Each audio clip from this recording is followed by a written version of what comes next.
Good evening and welcome back to Livingroom Shakespeare. Tonight we are very excited to be presenting Romeo and Juliet. We have a fantastic cast waiting in the wings. I would like to remind you yet again that our cast is doing a reading, so they have not rehearsed this or spent a lot of time with it. They got their roles 6 days ago or so, and they're just kind of having a lot of fun. We want to also remind you that the Center for Performing Arts in Rhinebeck is a place that a lot of us consider a theatrical home in better times. So if you have the opportunity and or the inclination, please click on the donation link attached to this post, or there's a link in the post to go to their website to make a donation. We're trying to help them get through so that we can all get back. So please help us, help them. We would love to see them through. Yes, again, tonight's production is going to be Romeo and Juliet. And so without further ado, I believe I had a chorus around here somewhere.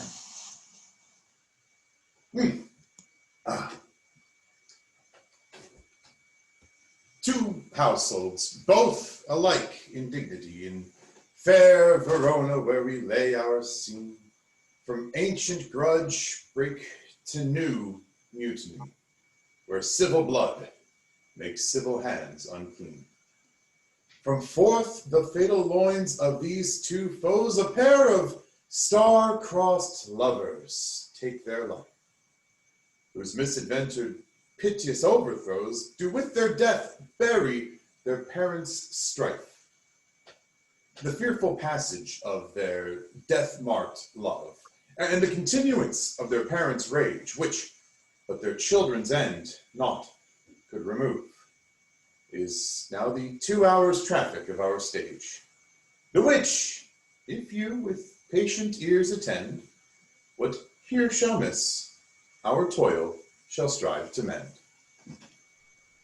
Act 1, Scene 1. Margaret, at my word, will not carry coals. No, for then we should be colliers. I mean, and we be in collar, will draw. I, while you live, draw your neck out of the collar. I strike quickly being moved. But thou art not quickly moved to strike. A dog of the house of Montague moves me. To move is to stir, and to be valiant is to stand. Therefore, if thou art moved, thou runnest away. A dog of that house shall move me to stand. Here comes one of the house of the Montagues. My naked weapon is out.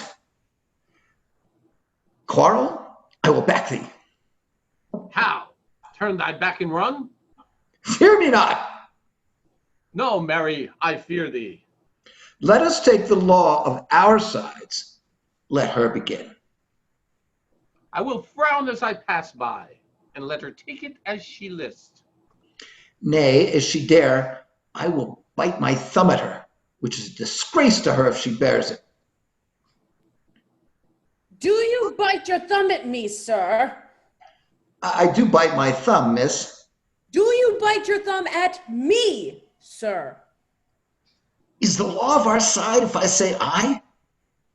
No. No, miss, I do not bite my thumb at you, miss, but I bite my thumb, miss. Do you quarrel, miss? Quarrel, miss? No, miss. If you do, miss, I am for you. I serve as good a man as you. No better. Well, miss. Say better, here comes one of my master's kinsmen. Yes, better, miss. You lie. Draw. Margaret, remember thy swashing blow. Oh.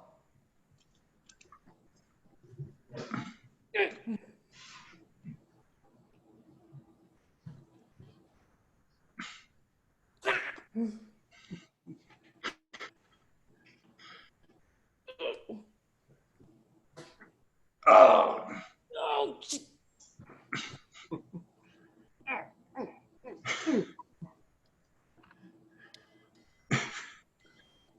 will there be a quarrel? Benvolio is muted.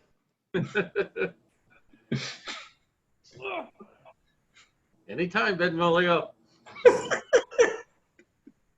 About that? Part, fools, put up your swords. You know not what you do. Well, I will draw among these heartless kings. Turn thee, Benvolio, and look upon thy death. I do but keep the peace. Put up thy swords, or manage it to part these men with me. We're drawn and talk of peace. Peace, I hate the word, as I hate hell, O Montagues and thee. Have at it, coward!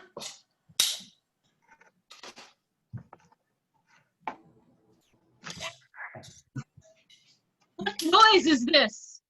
Give me my long sword, ho! A crutch, a crutch. What call you for a sword? My sword, I say!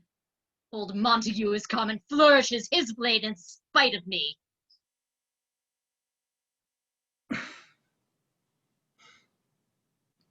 Thou villain, Capulet, hold me not. Let me go. Rebellious subjects, enemies to peace, profaners of this neighbor's stained steel. Will they not hear? What ho! You men, you beasts that quench the fire of your pernicious rage with purple fountains issuing from your veins on pain of torture, from those bloody hands throw your mistempered weapons to the ground and hear the sentence of your moved queen. 3 civil brawls, bred of an airy word by thee, old Capulet and Montague, have thrice disturbed the quiet of our streets and made Verona's ancient citizens, cast by their grave beseeming ornaments to wield old partisans in hands as old, cankered with peace, to part your cankered hate. If ever you disturb the quiet of our streets again, your lives shall pay the forfeit of the peace. For this time, all the rest depart away. You, Capulet, shall go along with me, and Montague, come you this afternoon to know our further pleasure in this case, to old Freetown, our common judgment place. Now once more, on pain of death, all men depart.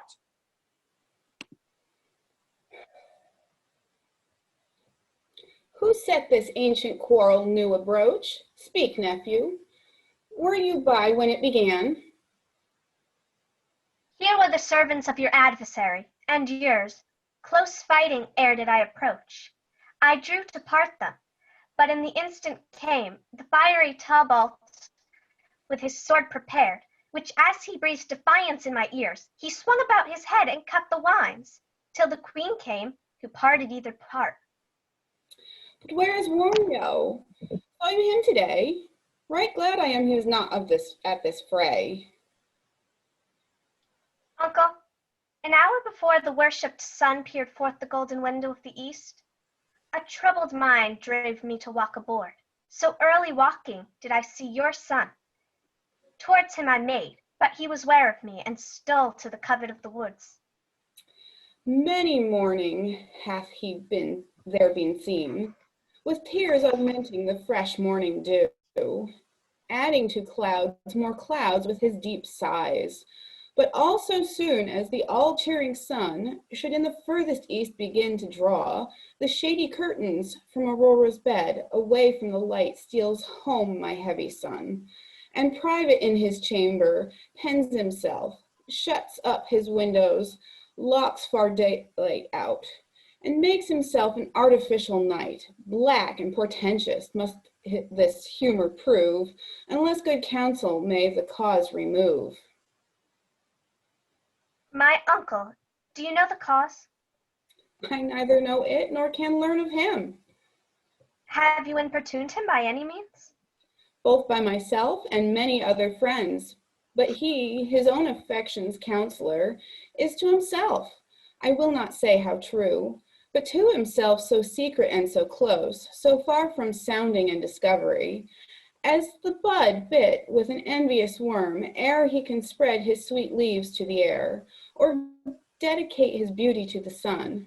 Could we but learn from whence his sorrows grow, we would willingly give cure as no. See where he comes. So please you, step aside.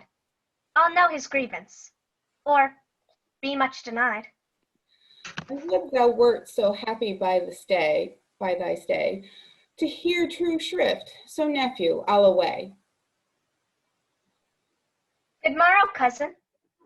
Is the day so young? But new, struck 9. Ay, nay, sad hours seem long. Was that my father that went hence so fast? It was. What sadness lengthens Romeo's hours? Not having that which having makes them short. In love? Out. Of love? Out of her favor, where I am in love. Alas, that love so gentle in his view should be so tyrannous and rough in proof. Alas, that love whose view is muffled still should, without eyes, see pathways to his will.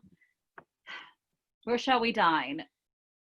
Oh me, what fray was here? Yet tell me not, for I've heard it all. Here's much to do with hate, but more with love. Why then, oh brawling love, oh loving hate, oh anything of nothing first create. Heavy lightness, serious vanity, this love feel I that feel no love in this. Dost thou not laugh? No, cuz, I rather weep. Good heart, at what? At thy good heart's oppression. Why, such is love's transgression. Griefs of mine own lie heavy in my breast, which thou wilt propagate to have it pressed with more of thine. This love that thou hast shown doth add more grief to too much of mine own. Farewell, my coz. Soft, I will go along. And if you leave me so, you do me no wrong. Tut, I have lost myself. I am not here. This is not Romeo. He is some other where. Tell me in sadness, who is it that you love?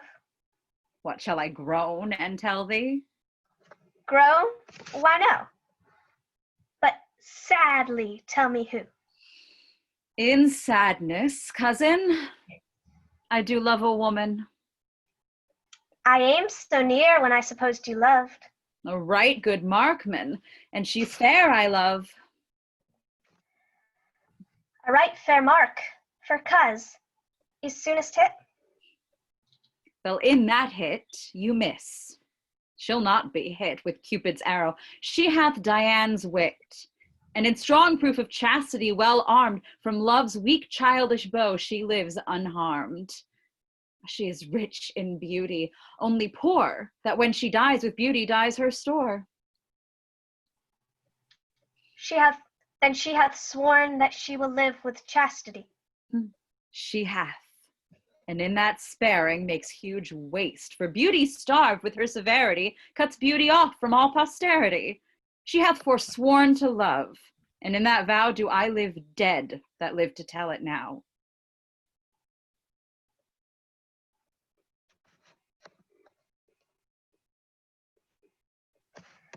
Be rolled by me. Forget to think of her. Well, teach me how I should forget to think. By giving liberty to thine eyes. Examine other beauties. 'Tis the way he that is stricken blind cannot forget the precious treasure of his eyesight lost. Show me a mistress that is passing fair. What doth her beauty serve but as a note where I may read who passed that passing fair? Farewell, thou canst not teach me to forget.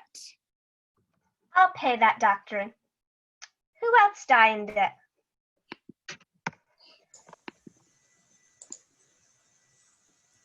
Act 1, Scene 2. But Montague is bound as well as I. Of honorable reckoning are you both, and pity 'tis you lived at odds so long. But now, my lord, what say you to my suit? But saying o'er what I have said before, my child is yet a stranger in the world. Let 2 more summers wither in their pride, ere we may think her ripe to be a bride. Younger than she, our happy mother's maid. And too soon marred are those so early made. Earth hath swallowed up all my hopes, but she is the hopeful lady of my earth. But woo her, gentle Paris, get her heart. My will to her consent is but a part. And she agree, within her scope of choice lies my consent and fair according voice. This night I hold an old accustomed feast, whereto I have invited many a guest, such as I love, and few among the store, one more, most welcome, makes my number more. Come, go with me. Go, Sirrah. Through fair Verona, find those peoples out whose names are written on this, and that to them say, my house is welcome on their pleasure stays. Find them out whose names are written here. I am sent to find those persons whose names are here writ. Find what names the writing person hath here writ. I must to the learned in good time. Tut, man, one fire's another burning. One pain is lessened by another's anguish. Take thou some new infection to thy eye, and the rank poison of old will die. Why, Romeo, art thou mad? Not mad, but bound more than a madman is. Shut up in prison, kept without my food, whipped and tormented, and good den, good fellow. God then, I pray, sir, can you read? Aye, mine own fortune in my misery. Perhaps you have learned it without book, but I pray, can you read anything you see? Aye, if I know the letters and the language. Ye say honestly, rest ye merry. Stay, mistress, I can read. Signor Martino and his wife and daughters, Count Anselme and his beauteous sisters, the lady widow of Vitravio, Signor Placentio and his lovely nieces, Mercutio and his brother Valentine, mine uncle Capulet, his wife and daughters, my fair niece, Rosaline, Livia, Signor Valentino and his cousin Tybalt, Lucio, and the lively Helena. A fair assembly. Whither should they come? Up. Whither? To supper, at our house. Whose house? My master's. Indeed, I should have asked you that before. Now, I'll tell you without asking, my master is the great rich Capulet, and if you be not of his house of Montagues, I pray, come and crush a cup of wine. Rest you merry. At this same ancient feast of Capulets sips the fair Rosaline whom thou lovest. With all the admired beauties of Verona, go thither, and with unattained eye, compare her face with some that I shall show, and I will make thee think thy swan a crown. One fairer than my love. The all-seeing sun ne'er saw her match since first the world begun. Tut, you saw her fair, none else being by. Herself poised with herself in either eye. But in that crystal scales, let there be weighed your lady's love against some other maid, and that will show you shining, and she shall scant show well that now shows best. I'll go along. No such sight to be shown, but to rejoice in splendor of mine own. Act 1, Scene 3.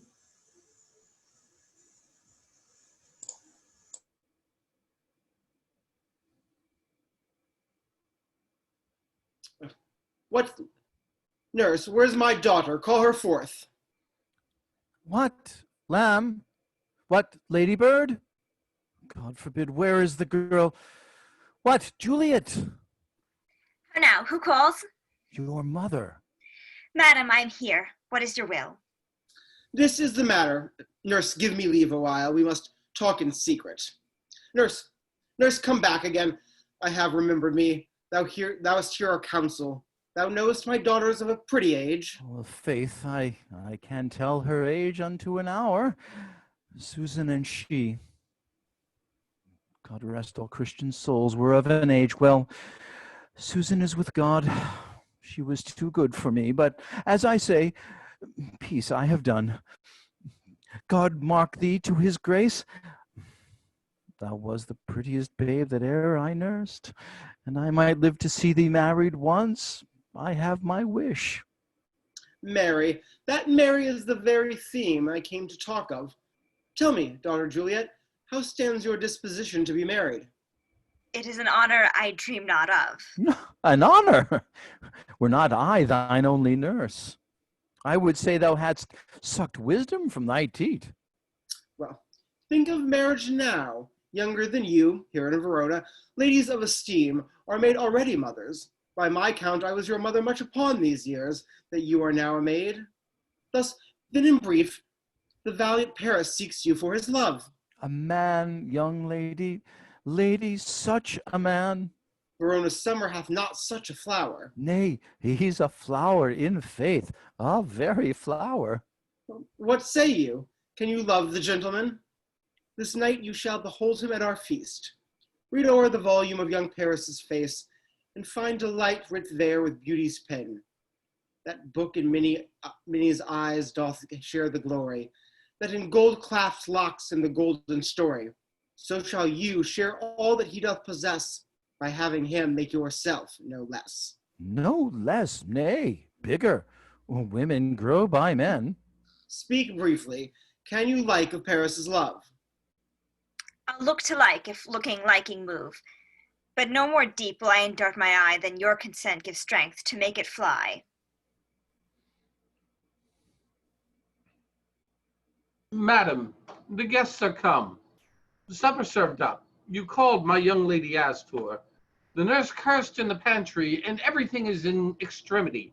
I must hence to wait. I beseech you, follow straight. We follow thee. Juliet, the county stays. Go, girl. Seek happy nights to happy days.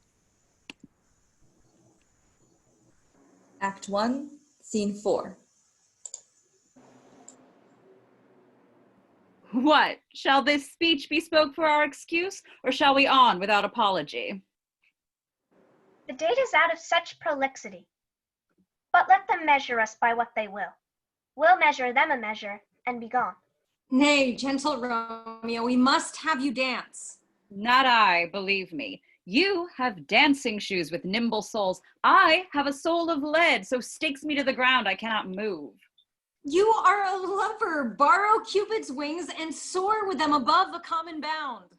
I am too sore and pierced with his shaft to soar with his light feathers, and so bound I cannot bound a pitch above dull woe. Under love's heavy burden do I sink. And to sink to it, should you burden love, too great oppression for a tender thing. Is love a tender thing? It is too rough, too rude, too boisterous, and it pricks like thorn. Well, if love be rough with you, be rough with love. Prick love for the pricking, and you beat love down. Give me a case to put my visage in. Come, knock and enter, and no sooner in, but every man betake him to the legs. The game was ne'er so fair, and I am done. Hot, done's the mouse, the constable's own word. If thou art done, we'll draw thee from the mire of this Sir Reverence love where thou stickest it up to the ears. Come, we burn daylight, ho! Nay, that's not so. He means, sir, in delay. Take our good meaning, for our judgment sits 5 times in that air when war 5 wits. And we mean well in going to this mask, but 'tis no wit to go. Why, may one ask? I dreamed a dream tonight. And so did I. What was yours?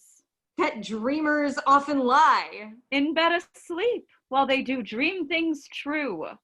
Oh, then I see Queen Mab have been with you. She's the fairy's midwife, and she comes in a shape no bigger than an agate stone on the forefinger of an alderman, drawn with a team of little atomies athwart men's noses as they lie asleep. Her wagon spokes are made of long spiders' legs, the cover of the wings of grasshoppers, the traces of the smallest spiders' webs, the collars of the moonshine's watery beams, her whip of cricket's bone, the lash of film, her wagoner a small gray-coated gnat, not so big as a round little worm, pricked from the lazy finger of a maid. Her chariot is an empty hazelnut, and in this state she gallops night by night through lovers' brains, and then they dream of love.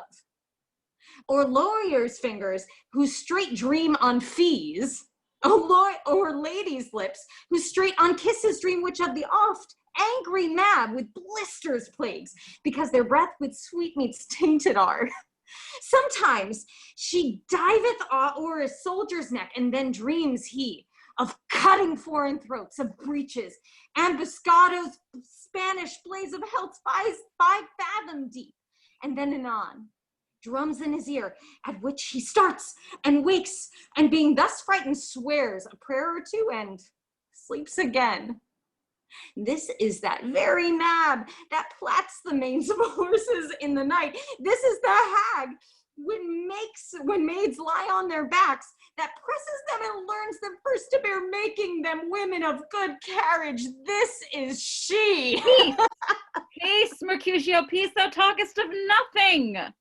True. I talk of dreams, which are the children of an idle brain, begot of nothing but vain fantasy, which is as thin of substance as the air, and more inconstant than the wind, who woos even now the frozen bosom of the north, and being angered, puffs away from thence, turning his face to the dew-dropping south. This wind you talk of blows us from ourselves. Supper is done, and we shall come too late. I fear too early, for my mind misgives some consequence yet hanging in the stars shall bitterly begin his fearful date with this night's revels, and expire the term of a despised life closed in my breast by some vile forfeit of untimely death. But he that hath the steerage of my course direct my sail. On, lusty gentlemen. Strike drum. Act 1, Scene 5. Welcome, gentlemen. Ladies that have their toes unplagued with corns will have a bout with you. Ah, my mistresses, which of you now will deny to dance? She that makes dainty, she, I'll swear, hath corns. Am I come near you now? Welcome, gentlemen. I have seen the day that I have worn a visor and could tell a whispering tale in a fair lady's ear, such as would please. 'Tis gone. 'Tis gone, 'tis gone. You are welcome, gentlemen. Come, musicians, play.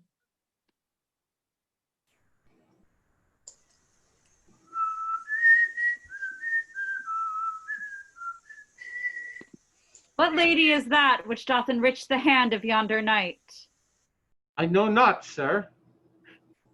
She doth teach the torches to burn bright.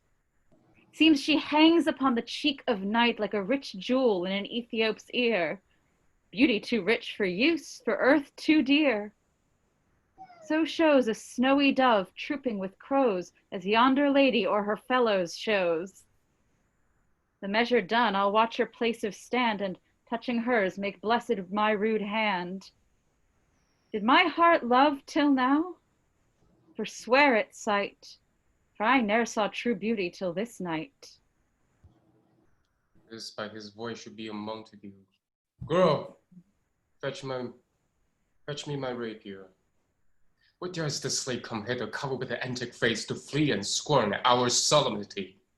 And by the stock and honor of my kin, so strike him dead. I hold another sin. Why, how now, kinsman? Wherefore storm you so? Uncle, this is Montague, our foe, a villain that is hated to come in spite, to scorn our solemnity this night. Young Romeo, is it? He, the villain Romeo. Content be, gentle coz. Let him alone. He bears him like a portly gentleman. And to say the truth, Verona brags of him to be virtuous and a well-governed youth. I would not for the wealth of all the town here in my house do him disparagement. Therefore be patient, and take no note of him. It is my will, the which if thou respect, show fair presence, and cut off these frowns and ill-beseeming semblance for a feast. It fits when such a villain is a guest. I will not endure him.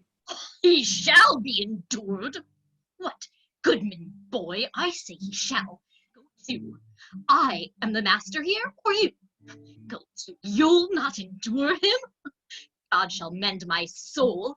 You'll make a mutiny among my guests. You will set a cock-a-hoop. You'll be the man. Why? Uncle, this is shame. Go to. You are a saucy boy. This so indeed. This trick may chance to scathe, I know what. You must contrary me, marry. 'Tis time. Well said, my heart.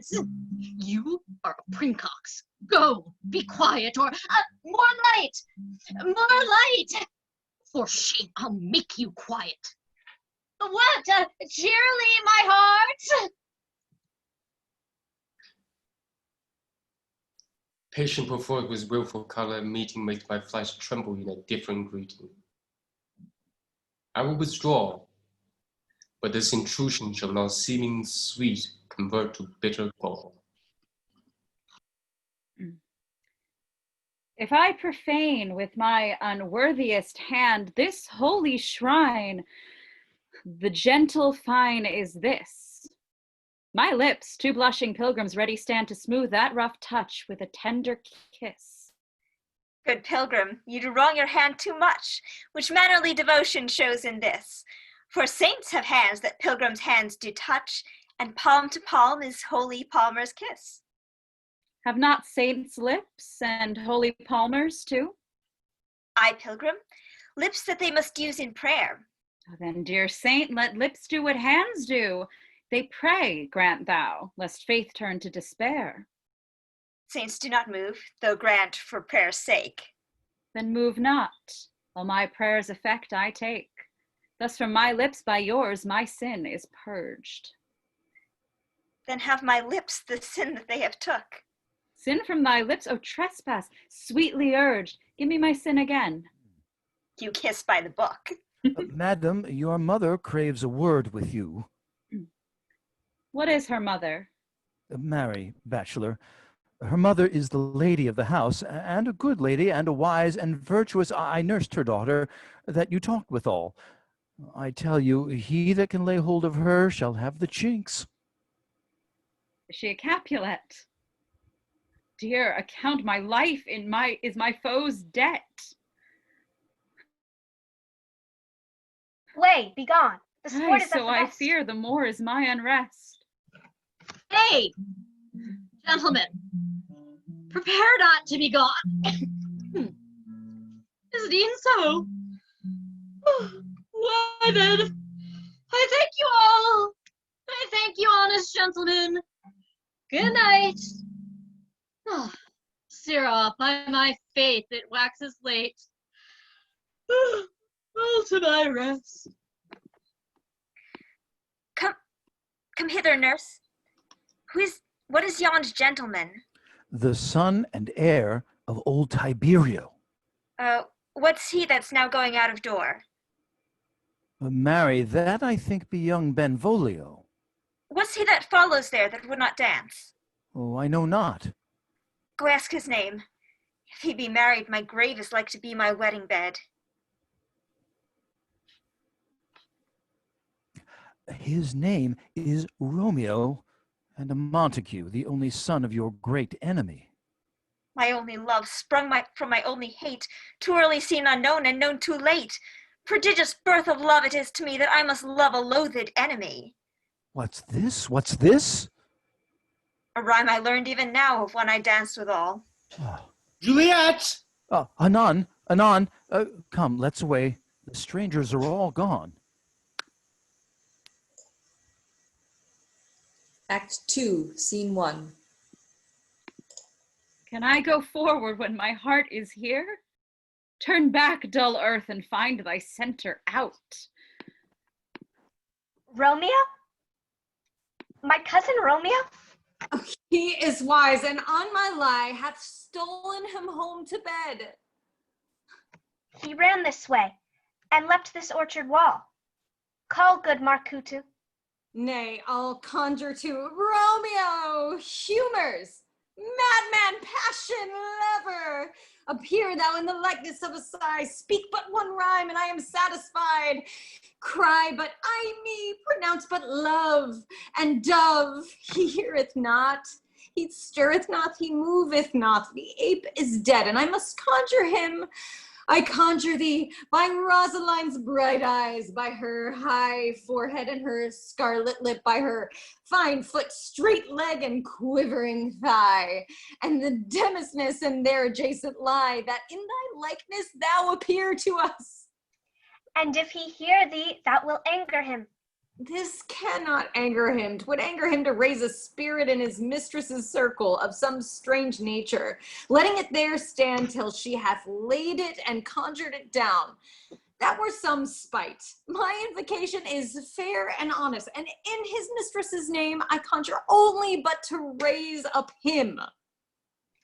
Come, he hath hid himself among these trees, to be consorted with the humorous night. Blind in his love, and best benefits in the dark. If love be blind, love cannot hit the mark. Romeo, good night. I'll to my truckle bed. This field bed is too cold for me to sleep. Come, shall we go? Go then, for 'tis in his vein to seek him. Here, that means not to be found.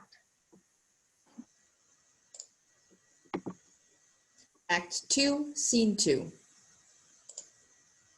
He jests at scars that never felt a wound. But soft, what light through yonder window breaks? It is the east, and Juliet is the sun. Arise, fair sun, and kill the envious moon, who is already sick and pale with grief that thou, her maid, art far more fair than she. It is my lady. Oh, it is my love. Oh, that she knew she were. Two of the fairest stars in all the heaven, having some business, do entreat her eyes to twinkle their spheres till they return. See how she leans her cheek upon her hand. Oh, that I were a glove upon that hand, that I might touch that cheek. Ay me. She speaks. Speak again, bright angel, for thou art as glorious to this night, being o'er my head as is a winged messenger of heaven. Oh, Romeo, Romeo, wherefore art thou Romeo? Deny thy father and refuse thy name? Or if thou wilt not, be but sworn my love, and I'll no longer be a Capulet. Shall I hear more, or shall I speak at this? 'Tis but thy name that is my enemy. Thou art thyself, though not a Montague. What's a Montague? It is not hand, nor foot, nor arm, nor face, nor any other part belonging to a man. Oh, be some other name. What's in a name? That which we call a rose by any other name would smell as sweet. So Romeo would, were he not Romeo called, retain that dear perfection which he owes, without that title. Romeo, doff thy name, and for that name, which is no part of thee, take all myself. I take thee at thy word. Call me but love, and I'll be new baptized. Henceforth I never will be Romeo. What man art thou that thus bescreened in night so stumblest on my counsel? By a name I know not how to tell thee who I am. My name, dear saint, is hateful to myself because it is an enemy to thee. Had I it written, I would tear the word. My ears have not yet drunk 100 words of that tongue's utterance, yet I know the sound. Art thou not Romeo and a Montague? Neither, fair saint, if either thee dislike. How camest thou hither, tell me, and wherefore? The orchard walls are high and hard to climb, and the place death, considering who thou art, if any of my kinsmen find thee here. With love's light wings did I o'erperch these walls, for stony limits cannot hold love out. And what love can do that dares love attempt, therefore thy kinsmen are no let to me. If they do see thee here, they will murder thee. Alack, there lies more peril in thine eye than 20 of their swords. Look thou but sweet, and I am proof against their enmity. I would not for the world they saw thee here. I have night's cloak to hide me from their sight. And but thou love me, let them find me here. My life were better ended by their hate than death prorogued wanting of thy love. By whose direction foundst thou out this place? By love, who first did prompt me to inquire. He lent me counsel, and I lent him eyes. Thou know'st the mask of night is on my face, else would a maiden blush bepaint my cheek. For that which thou hast heard me speak tonight, fain would I dwell on form, fain deny. What I have spoke, but farewell compliment. Dost thou love me? I know thou wilt say aye, and I will take thy word, yet if thou swearest, thou may prove false. At lovers' perjuries, they say, Jove laughs. O gentle Romeo, if thou dost love, pronounce it faithfully. Or if thou thinkst I am too quickly won, I'll frown and be perverse and say thee nay. So thou wilt woo, but else not for the world. In truth, fair Montague, I am too fond, and therefore thou mayest think my behaviour light, but trust me, gentlemen, I'll prove more true than those that have more cunning to be strange. Lady, by yonder blessed moon, I swear that tips with silver all these fruit treetops. Oh, swear not by the moon, the inconstant moon that monthly changes in her circled orb, lest that thy love proves likewise variable. What shall I swear by? Do not swear at all. Or if thou wilt, swear by thy gracious self, which is the god of my idolatry, and I'll believe thee. My heart's dear love. Do not swear. Although I joy in thee, I have no joy of this contract tonight. It is too rash, too unadvised, too sudden, too like the lightning, which doth cease to be ere one can say it lightens.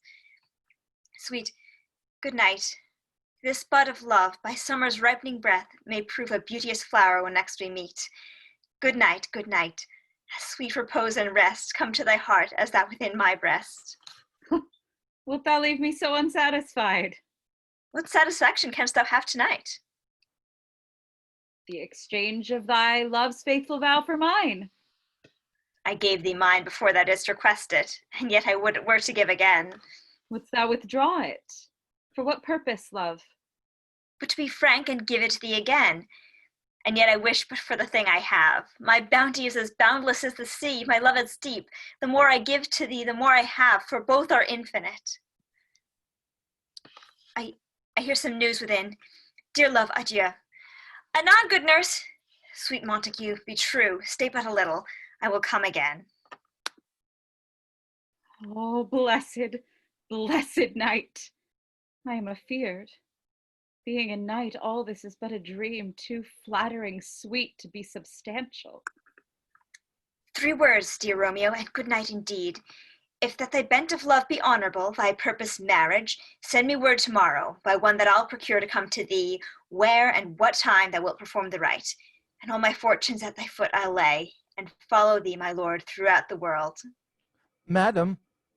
I come anon. But if thou meanest not well, I do beseech thee. Madam. By and by I come. To cease thy suit, and leave me to my grief. Tomorrow I will send. Oh, thrive my soul. 1,000 times good night. 1,000 times the worse to want thy light. Love goes toward love as schoolboys from their books, but love from love toward school with heavy looks. Hist, Romeo, hist. It is my soul that calls upon my name. How silver sweet sound lovers' tongues by night, like softest music to attending ears. Romeo. My dear. At what o'clock tomorrow shall I send to thee? At the hour of 9. I will not fail. 'Tis 20 years till then. I forgot why I did call thee back. Let me stand here till thou remember it. I shall forget to have thee still stand there, remembering how I love thy company. And I'll still stay, to have thee still forget, forgetting any other home but this.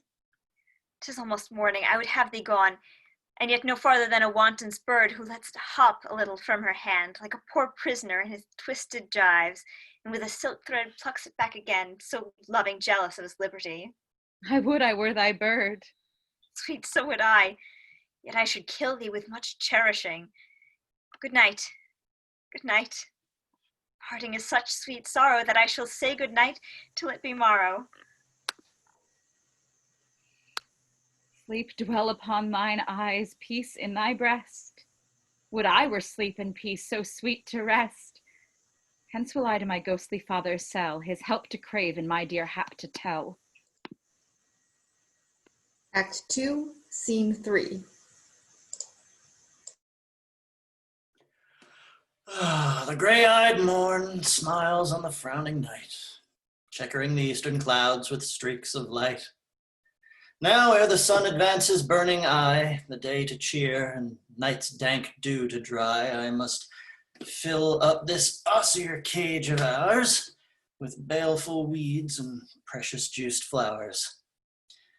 The earth, that is thy nature's mother's tomb,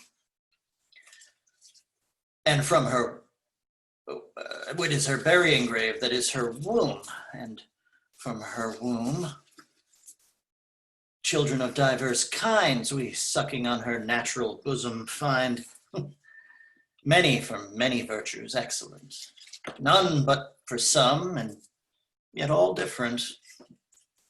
Oh, mickle is the powerful grace that lies in herbs, plants, stones, and their true qualities, for naught so vile that on the earth doth live, but to the earth some special good doth give, nor aught so good, but strained from that fair use, revolts from true birth, stumbling on abuse.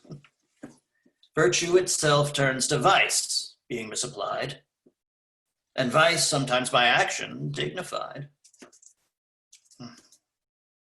Within the infant rind of this small flower, poison hath resonance, and medicine power, for this, being smelt, with that part cheers each part, being tasted, slays all senses with the heart. Two such opposed kings encamp them still, in man as well as herbs, grace and rude will. And where the worser is predominant, full soon the canker death eats up the plant. Good morrow, father. Benedicte, what early tongue so sweet saluteth me?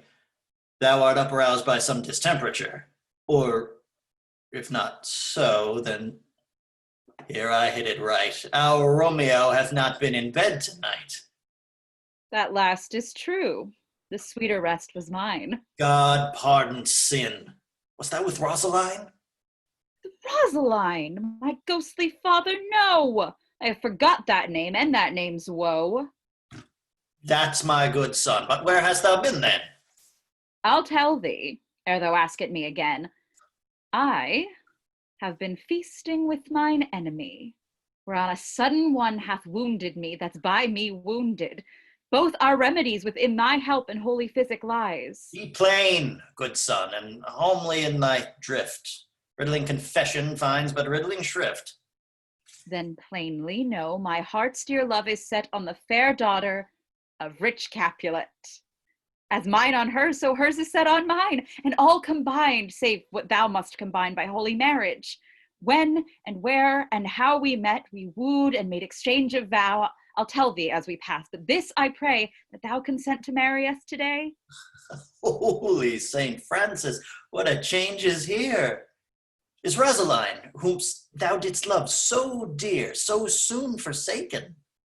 Young men's love then lies not truly in their hearts, but in their eyes. Jesu Maria, what a deal of brine hath washed thy sallow cheek for Rosaline. Thou chidest me oft for loving Rosaline. For doting, not for loving, pupil mine. I pray thee, chide not. She whom I love now doth grace for grace and love for love allow. The other did not so. Oh, she knew well. Thy love did read by rote and could not spell. But come, young waverer, come, go with me. In one respect, I'll thy assistant be. For this alliance may so happy prove to turn your household's rancor to pure love. Oh, let us hence, I stand on sudden haste. Wisely and slow, they stumble that run fast. Act 2, Scene 4. Where the devil should this Romeo be? Came he not home tonight? Not his father's. I spoke with his man. Ah, that same pale-hearted wench, that Rosaline, torments him so, that he will sure run mad. Talbot, the kingsman of old Capulet, hath sent a letter to his father's house.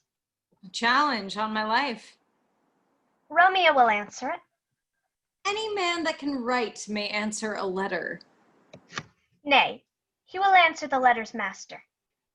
How he dares being dared. Alas, poor Romeo, he is already dead. Stabbed with a white wench's black eye, shot through the ear with a love song. The very pin of his heart cleft with the blind bowboy's butt shaft. And he is a man to encounter Tybalt? Why? What is Tybalt? More than the Queen of Cats, I can tell you. Oh, he is the courageous captain of compliments. He fights as you sing prick song, keeps time, distance, and proportion. Rest me his minimum rest. 1, 2, and the third in your bosom, the very butcher of a silk button. A duelist, ah! The immortal passato, the punto reverso, the ha! The what? The pox of such antic, lisping, affecting fantasticos, these new tuners of accents. By Jesu, a very good blade, a very tall man, a very good whore. Why, is this not a lamentable thing, grandsire, that we should be thus afflicted with these strange flies, these fashion mongers, these pardon-a-me's? Here comes Romeo! Here comes Romeo! Laura to his lady was but a kitchen wench. Marry, she had a better love to berhyme her. Dido a dowdy, Cleopatra a gypsy, Helen an hero, Hildings and harlots, but not to the purpose. Signor Romeo, bonjour. There's a French salutation to your French slop. You gave us the counterfeit fairly last night. Good morrow to you both. What counterfeit did I give you? The ship, sir, the slip. Can you not conceive? Pardon, good Mercutio. My business was great, and in such a case as mine, a man may strain courtesy. That's as much to say, such a case as yours constrains a man to bow in the hams. Meaning to curtsy. Thou hast most kindly hit it. A most courteous exposition. Nay, I am the very pink of courtesy. Pink for flower. Right. Come between us, good Benvolio, my wits faint. Switch and spurs, or I'll cry a match. Nay, if thy wits run the wild goose chase I have done, for thou hast more of the wild goose in one of thy wits than I am sure I have in my whole 5. Was I with you for the goose? Thou wast never with me for anything when thou was not there for the goose. I will bite thee by the ear for that jest. Nay, good goose, bite not. Thy wit is a very bitter sweeting. It is a most sharp sauce. And is it not well served into a sweet goose? Why, is this not better now than groaning for love? Now art thou sociable. Now art thou Romeo. Now art thou what thou art, by art as well as nature. For this driveling love is like a great natural that runs lolling up and down to hide his bauble in a hole. Stop there, stop there. Thou desirest me to stop in my tail against the hair. Thou wouldst else have made the tail large. Oh, thou art deceived. I would have made it short. For I was to come the whole depth of my tail, and meant indeed to occupy the argument no longer. Here's goodly gear. Margaret? Margaret? My fan, Margaret. Good Peter to hide her face, for her fan is the fairer face. Good God give you good morrow, gentlemen. God ye good then, fair gentlewoman. Is it good den?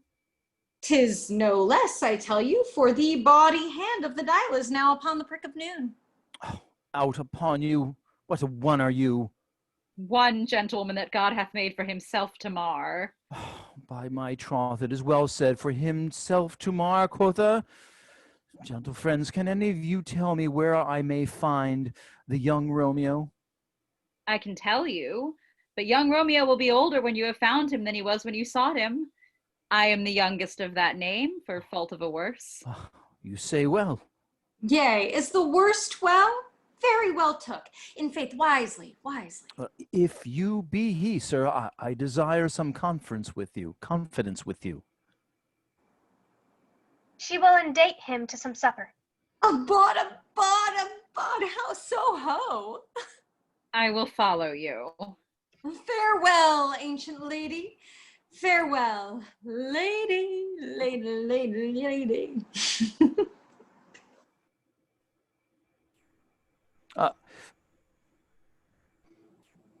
If Marry, farewell. I pray you, sir. What saucy merchant was this that was so full of her ropery? A gentlewoman, nurse, that loves to hear herself talk and will speak more in a minute than she will stand to in a month. And speak anything against me, I'll take him down, and were lustier than she is, and 20 such jacks. If I cannot, I'll find those that shall. Scurvy knave, and thou must stand by, too, and suffer every knave to use me at her pleasure. I saw no one use you as a pleasure. If I had, my weapon should quickly have been out, I warrant you. I dare draw as soon as another man, if I see occasion in a good quarrel, and the law on my side. Now, afore God, I am so vexed that every part about me quivers. Scurvy knave. Pray you, sir, a word. And as I told you, my young lady bade me inquire you out, while she bade me say, I will keep to myself. But first let me tell you, if you should lead her into a fool's paradise, as they say, it were a very gross kind of behavior, as they say. For the gentleman is young, and therefore, if you should deal double with her, truly it were an ill thing to be offered to any gentlewoman, and very weak dealing. Nurse, commend me to thy lady and mistress. I protest unto thee that Good heart, and in faith, I will tell her as much. Lord, she will be a joyful woman. What wilt thou tell her, nurse? Thou dost not mark me. I will tell her, sir, that you do protest, which, as I take it, a gentlemanlike offer.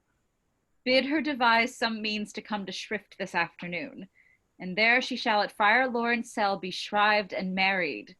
Here's for thy pains. Oh, no, truly, sir, not a penny. Go to, I say you shall. This afternoon, sir. Well, she shall be there. And stay, good nurse, behind the abbey wall. Within this hour my man shall be with thee, and bring thee cords made like a tackled stair, which to the high up top gallant of my joy must be my convoy in the secret night. Farewell. Be trusty, and I'll quit thy pains. Farewell. Commend me to thy mistress. Now God in heaven bless thee. Hark you, sir. What sayest thou, my dear nurse? Is your man secret? Did you ne'er hear say two may keep counsel, putting one away? I warrant thee, my man's as true as steel. Well, sir, my mistress is the sweetest lady. Lord, when 'twas a little prating thing, there is a nobleman in town, one Paris, but she, good soul, has as lief see a toad, a very toad, as see him. I anger her sometimes and tell her that Paris is the proper man, but I'll warrant you when I say so, she looks as pale as any clout in the versal world. Commend me to thy lady. Aye, 1,000 times. Peter! Margaret, Take my fan and go before and apace.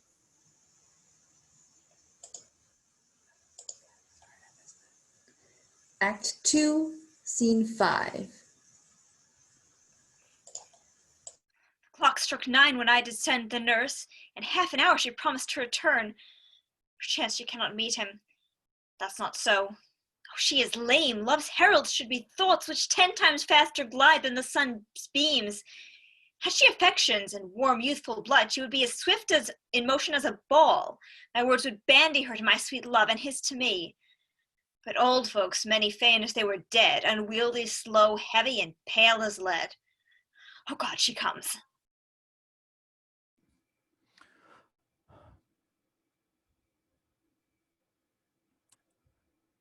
Yes, milady. Oh, honey nurse. What news? Hast thou met with him? Send the girl away. Margaret, stay at the gate. Now, good sweet nurse. Oh Lord, why look'st thou sad? The news be sad, yet tell them merrily. If good, thou shamest the music of sweet news by playing it to me with a sour face. I am weary.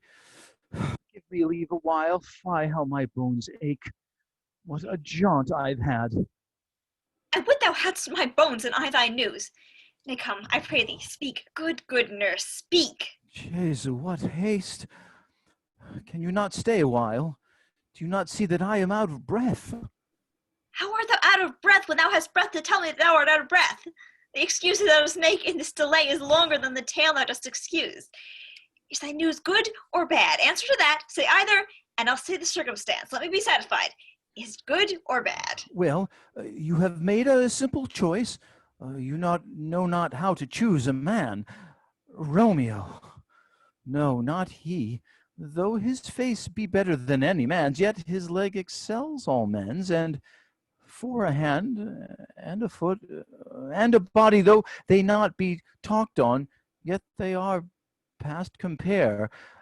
He is not the flower of courtesy, but I'll warrant him as gentle as a lamb. Go thy way, wench. Serve God. What, have you dined at home? No, but all like this I did know before. What says he of our marriage? What of that? Oh, Lord, how my head aches.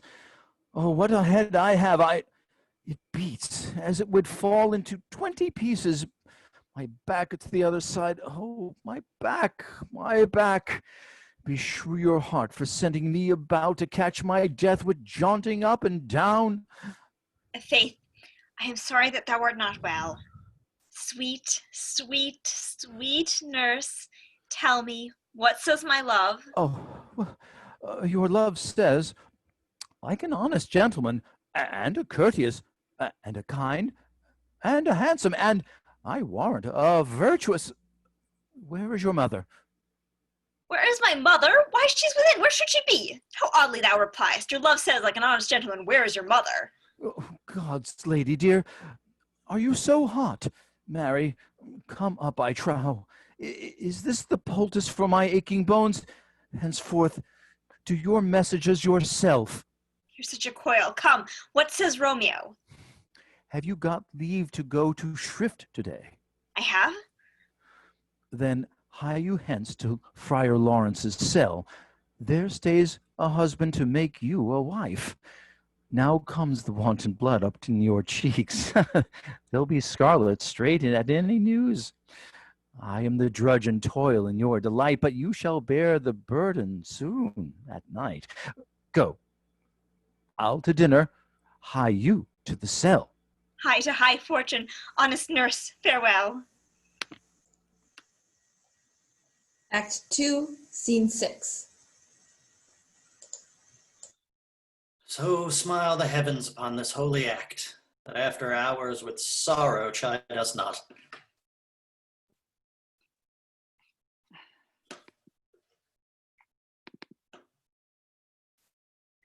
Amen. Amen. But come what sorrow can, do thou but close our hands with holy words. Then love devouring death, do what he dare. It is enough I may but call her mine. These violent delights have violent ends, and in their triumph die, like fire and powder, which as they kiss consume. The sweetest honey is loathsome in its own deliciousness, and in the taste confounds the appetite. Therefore, love moderately. Long love doth so.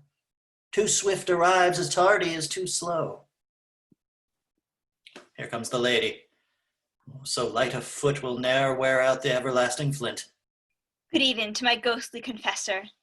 Romeo shall thank thee, daughter, for us both. As much to him as is his thanks too much. They are but beggars that can count their worth. But my true love has grown to such excess I cannot sum up half my wealth. Come with me, and we will make short work, for by your leaves you shall not stay alone till Holy Church incorporate two in one.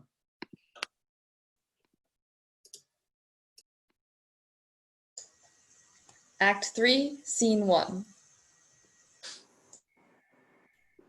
I pray thee, good Martutu, let's retire. The day is hot, the Capulets aboard, and if we meet, we shall not scrape the ball. For now, these hot days, is the mad blood stirring. Thou art like one of those fellows that when he enters the confines of a tavern, claps me with a sword upon the table and says, God send me no need of thee. And by the operation of the second cup draws it on the floor when indeed there is no need. Am I like such a fellow? Come, come. Thou art as hot as a jack in thy mood as any in Italy, and as soon moved to be moody, and as soon moody to be moved. And what two? Nay, and there were two such. We should have none shortly, for one would kill the other. Thou! Why, thou wilt quarrel with a man for cracking nuts, having no other reason but because thou hast hazel eyes. What eye but such an eye would spy out such a quarrel? Thy head is as fun of quarrels as an egg is full of meat, and yet thy head hath been beaten as addle as an egg for quarreling. Thou hast quarreled with a man for coughing in the street, because he hath wakened thy dog that hath lain asleep in the sun. Didst thou not fall out with a tailor for wearing his new doublet before Easter, with another for tying his new shoes with old ribband, and yet thou wilt tutor me from quarreling? And I were so apt to quarrel as thou art. Any man should buy the fee simple of life for an hour and a quarter. The fee simple. Oh, simple. By my head, here comes the Capulets. By my heel, I care not. Follow me close, for I will speak to them. Gentle ones, good den, a word with one of you. And but one word with one of us? Couple it with something. Make it a word and a blow. You should find me apt enough to that, sir, and you will give me an occasion. Could you not take some occasion without giving? Mercutio, thou consortest with Romeo. Consort? What, dost thou make us minstrels? And thou makest minstrels of us look to hear nothing but discords. Here's my fiddlestick. Here's that shall make thou dance. Zounds, consort. Here we talk in the public haunt of men, either withdrawn to some private place and reason coldly of your grievances, or else depart. Here all eyes gaze on us. Men's eyes were made to look, and let them gaze. I will not budge for no man's pleasure, I. Well, peace be with you, man. Here comes my man. But I'll be hanged, sir, if he wear you livery. Romeo, the hate I bear thee can afford no better term than this. Thou art a villain. Tybalt, the reason that I have to love thee doth much excuse the appertaining rage to such a greeting. Villain am I none. Therefore farewell, I see thou knowest me not.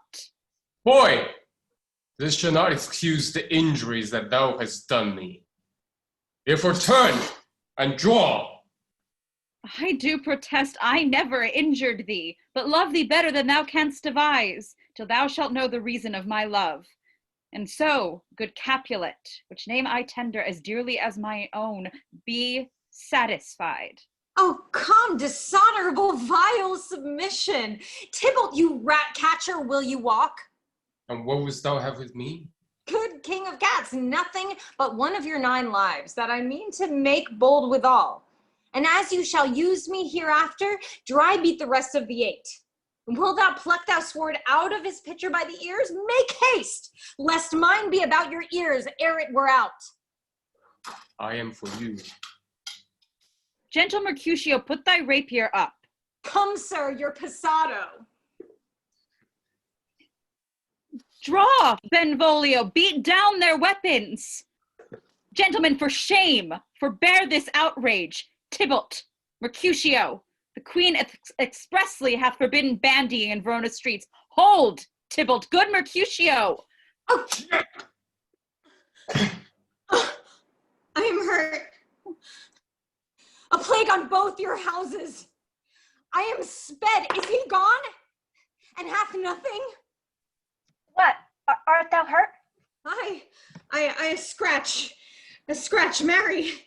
It is enough. Where's the page? Go, villain, fetch a surgeon. Courage. Man, the hurt cannot be much. No, 'tis not so deep as a well, nor so wide as a church door, but 'tis enough. 'Twill serve. Ask for me tomorrow, and you shall find me a grave one. Oh, I am peppered, I warrant, for this world. A plague on both your houses. Zounds!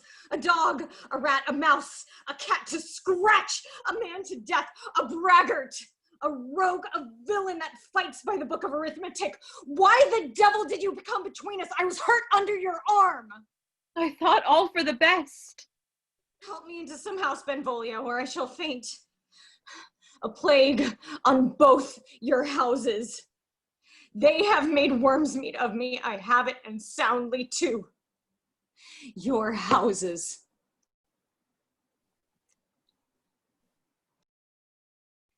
This gentleman, the queen's near ally, my very friend, hath got his mortal hurt in my behalf.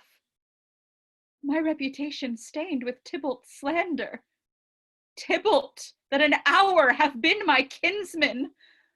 Oh, sweet Juliet, thy beauty hath made me effeminate, and in my temper softened valor's steel.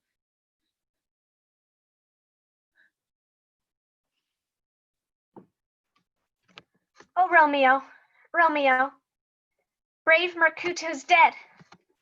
The gallant spirit hath inspired the clouds, which too untimely here did scorn the earth. Day's black fate on more days doth depend. This but begins the woe others must end. Here comes the furious Tybalt again. Alive, in triumph, and Mercutio slain. Away to heaven, respective lenity and fire-eyed fury be my conduct now. Now, Tybalt, take the villain back again that late thou gavest me. For Mercutio's soul is but a little way above our head, staying for thine to keep him company. Either thou or I or both must go with him. Thou wretched boy, that this consort her here shall with her hence. This shall determine that. Romeo, away, be gone. The citizens are up, and Tybalt is slain. Stand not amazed. The queen will doom thee death. If thou art taken hence, be gone, away. I am fortune's fool. Why dost thou stay?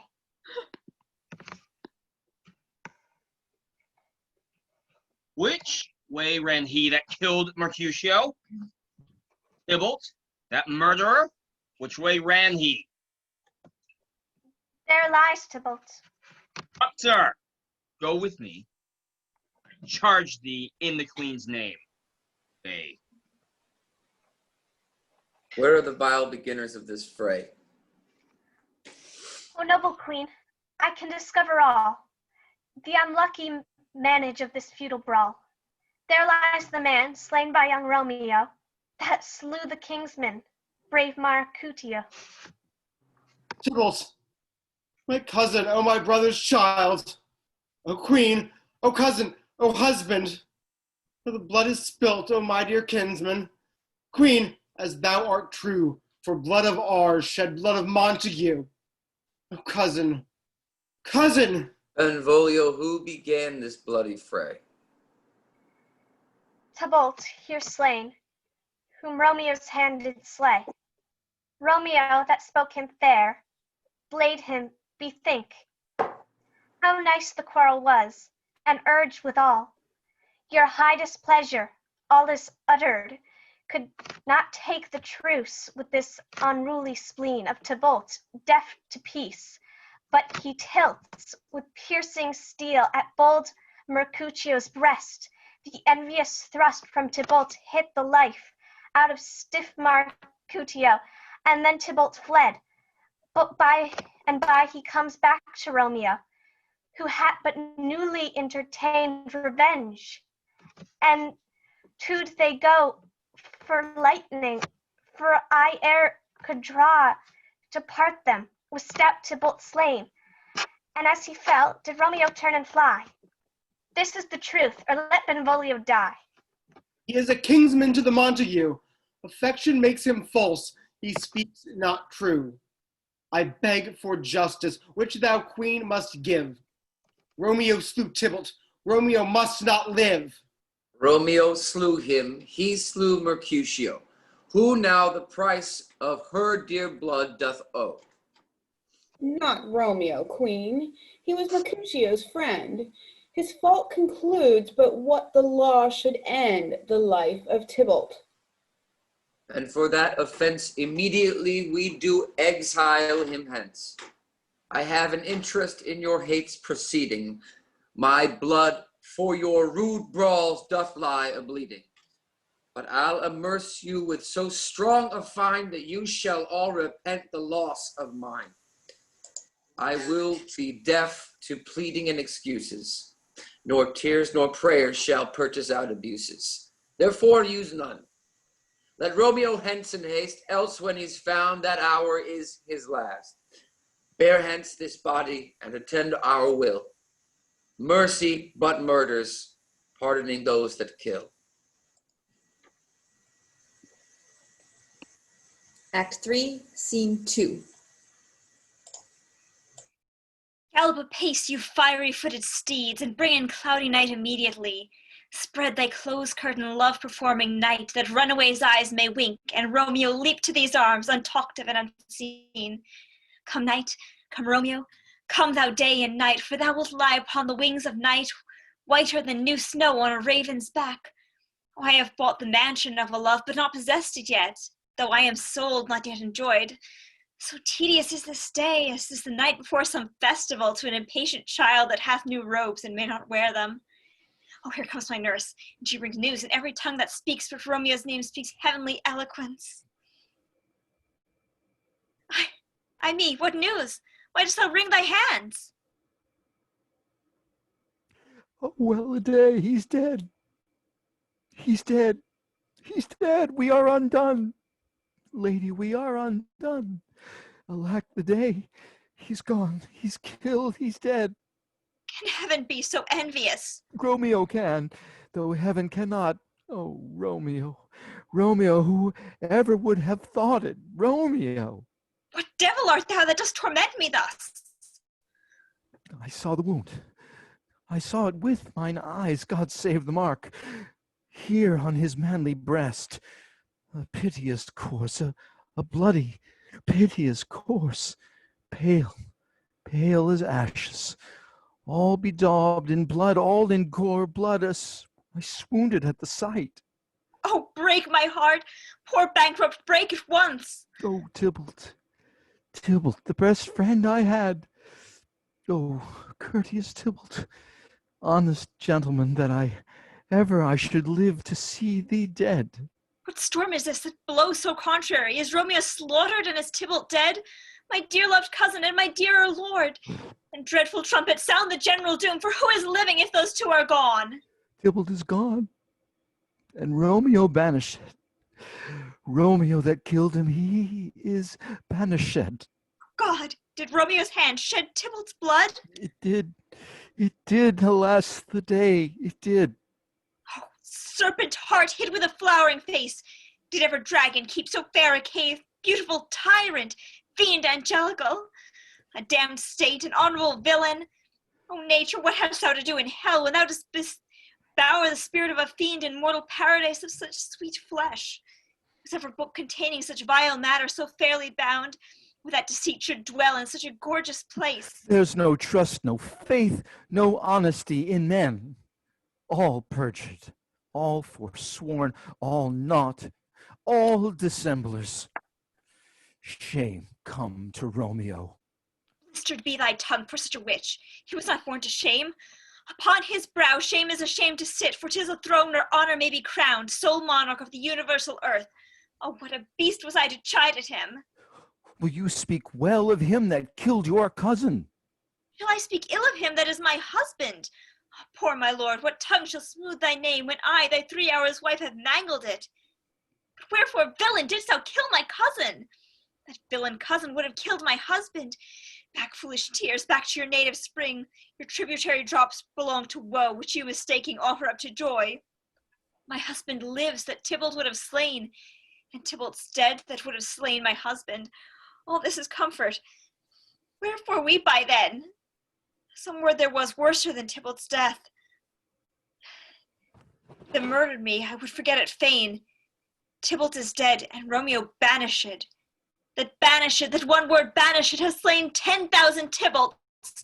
Tybalt's death was woe enough if it had ended there, or if sour woe delights in fellowship, and needly will be ranked with other griefs. What followed not when she said Tybalt's dead, thy father or thy mother, nay, or both, which modern lamentations might have moved. But with a rear word following Tybalt's death, Romeo is banished. To speak that word is father, mother, Tybalt, Romeo, Juliet, all slain, all dead. Romeo is banished. There is no end, no limit, measure, bound in that word's death, no words that woe can sound. Where is my father and my mother, nurse? Weeping and wailing over Tybalt's corse. Will you go to them? I will bring you thither. Wash they his wounds with tears. Mine shall be spent when theirs are dry for Romeo's banishment. That I, a maid, die maiden widowed, and death not Romeo take my maidenhead. Hie to your chamber. I'll find Romeo to comfort you. I wot well where he is, hark ye. Your Romeo will be here at night. I'll to him. He is hid at Lawrence's cell. Find him. Give this ring to my true knight, and bid him come to take his last farewell. Act 3, Scene 3. Romeo, come forth. Come forth, thou fearful man. Affliction is enamored of thy parts, and thou art wedded to calamity. Father, what news? What is the queen's doom? What sorrow craves acquaintance at my hand that I yet know not? Too familiar is my dear son with such sour company. I bring thee tidings of the queen's doom. A gentler judgment vanished from his lips, not body's death, but body's banishment.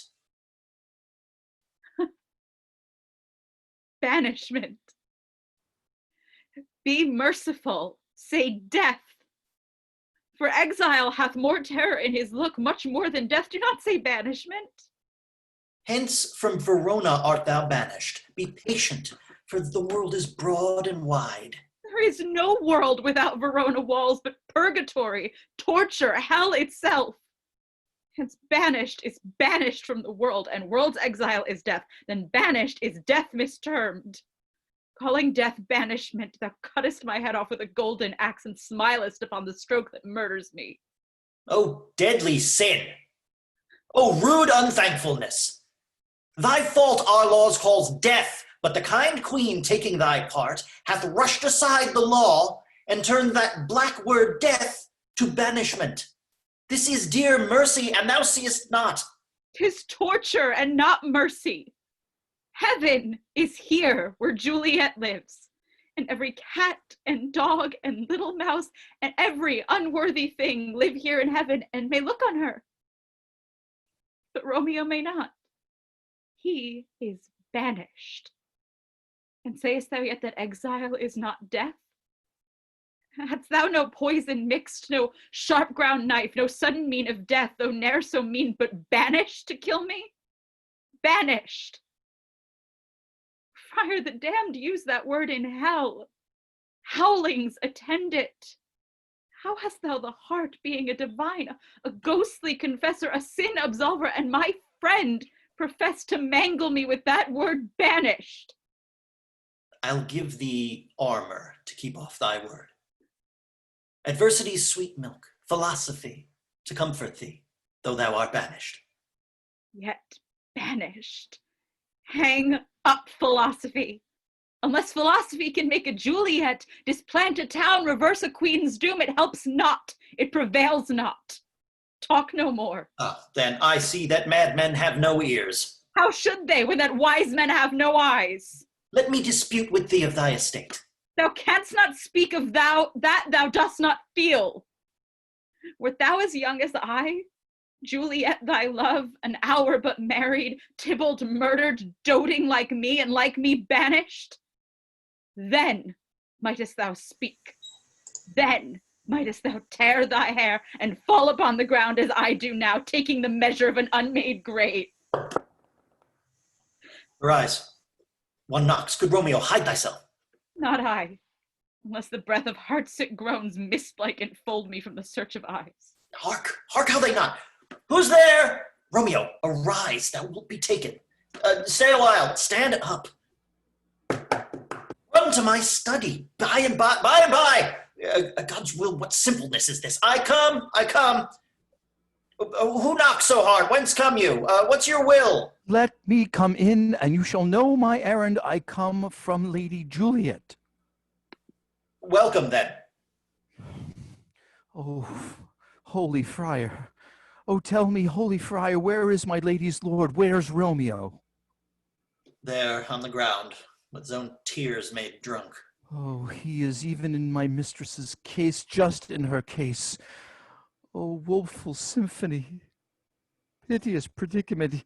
Even so lies she, blubbering and weeping and blubbering. Stand up, stand and be you a man for Juliet's sake, for her sake. Rise and stand. Why should you fall into so deep? And oh, nurse. Sir. Well, death's the end of all. Speakest thou of Juliet? How is it with her? Doth she not think me an old murderer, now I have stained the childhood of our joy with blood removed but little from her own? Where is she? And how doth she?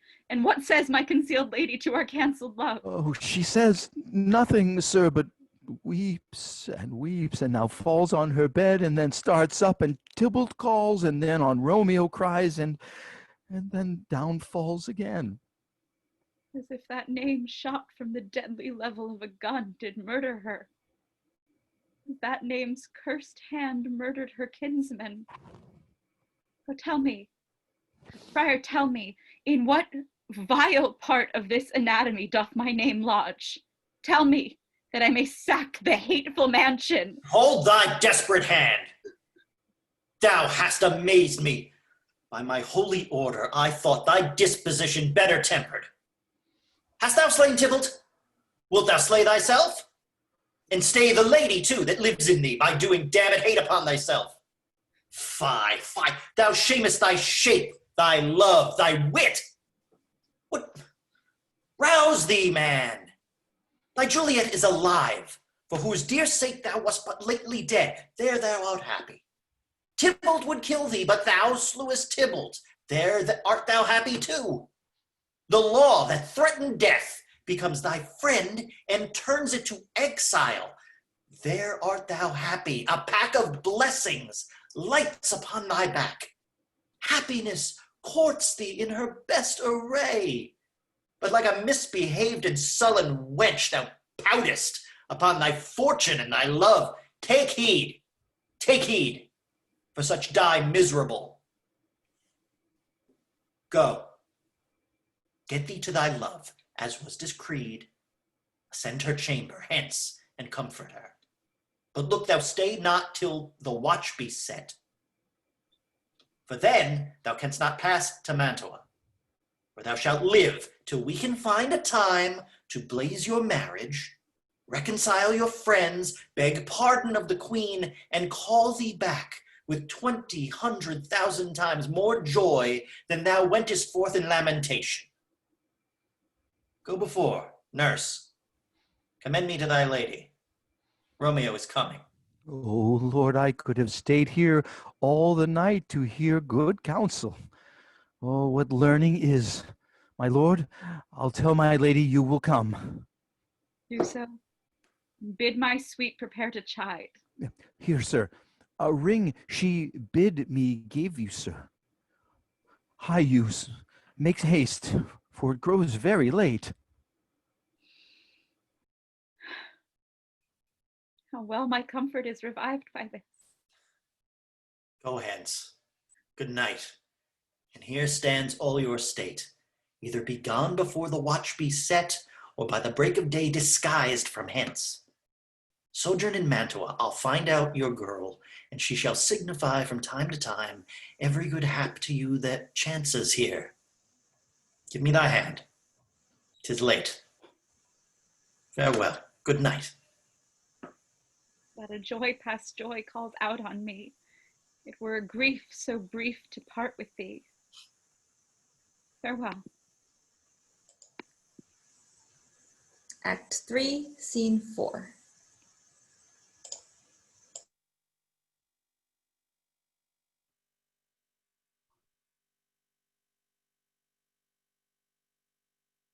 County Paris. Things have fallen out, sir, so unluckily that we have had no time to move our daughter. Look you, she loved her kinsman Tybalt dearly. And so did I. Well, we were all born to die. 'Tis very late. She'll not come down tonight, I promise you. But for your company, Paris, I would have been abed an hour ago. These times of woe afford no time to woo. Madam, good night. Commend me to your daughter. I will, and know her mind early tomorrow. Tonight she is mewed up with her heaviness. Sir Paris, I will make desperate tender of my child's love. I think she will be ruled in all respects by me. Nay, more, I doubt it not. Wife, go you to her ere you go to bed. Acquaint her here of my son Paris's love, and bid her, mark you me, on Wednesday next. But so, what day is this? Monday, my lord. Monday?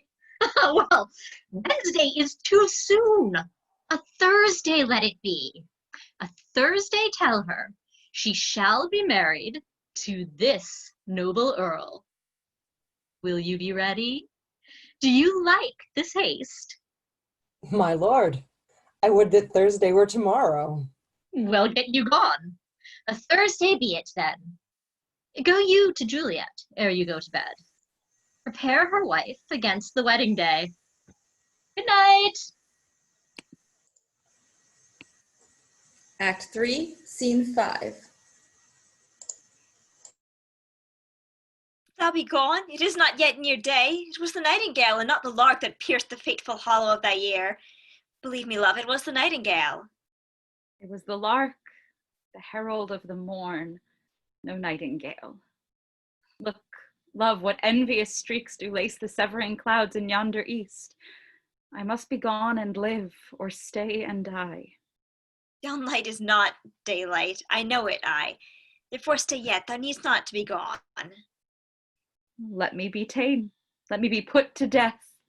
I am content, so thou wilt have it so. I'll say yon grey is not the morning's eye, nor that is not the lark, whose notes do beat the vaulty heaven so high above our heads. I have more care to stay than will to go. Come death, and welcome. Juliet wills it so. How is't, my soul? Let's talk. It is not day. It is. Hie hence, be gone away. It is the lark that sings so out of tune, straining harsh discords and unpleasing sharps. Some say the lark makes sweet division. This does not so, for she divideth us. Now be gone. More light and light it grows. More light and light, more dark and dark our woes. Madam. Nurse? Your lady mother is coming to your chamber. The day is broke. Be wary, look about.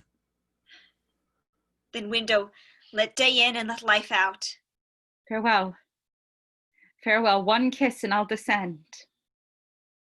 Art thou gone so?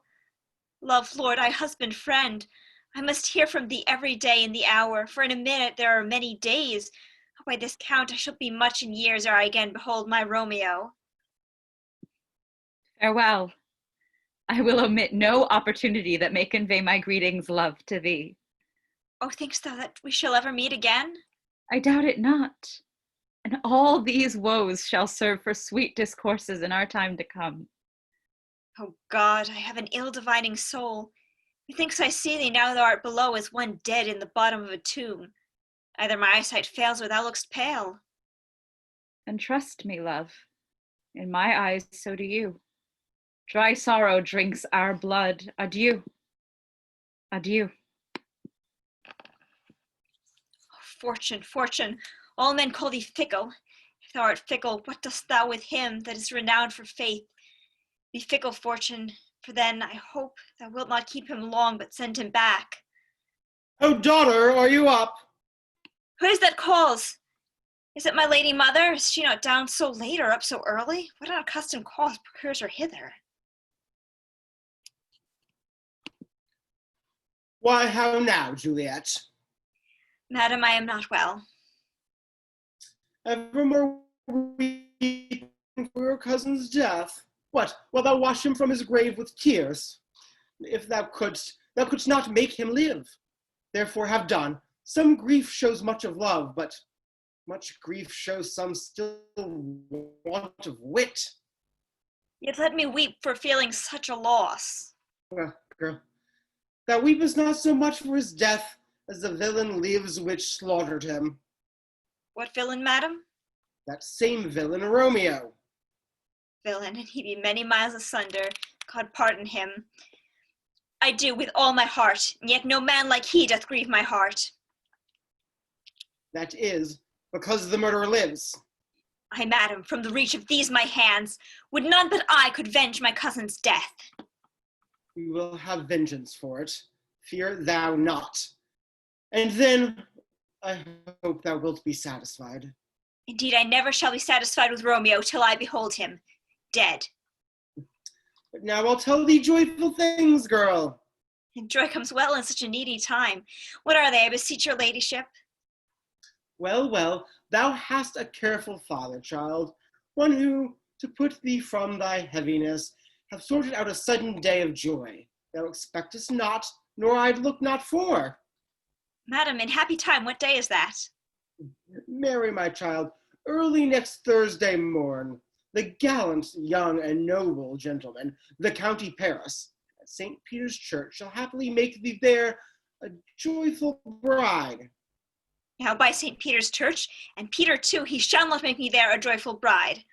I wonder at this haste that I must wed ere he that should be my husband comes to woo. I pray you, tell my lord and father, madam, I will not marry yet, and when I do, I swear, it shall be Romeo, whom you know I hate, rather than Paris. These are news indeed. Here comes your father. Tell him so yourself, and see how you will take it at your hands. When the sun sets, the air doth drizzle dew.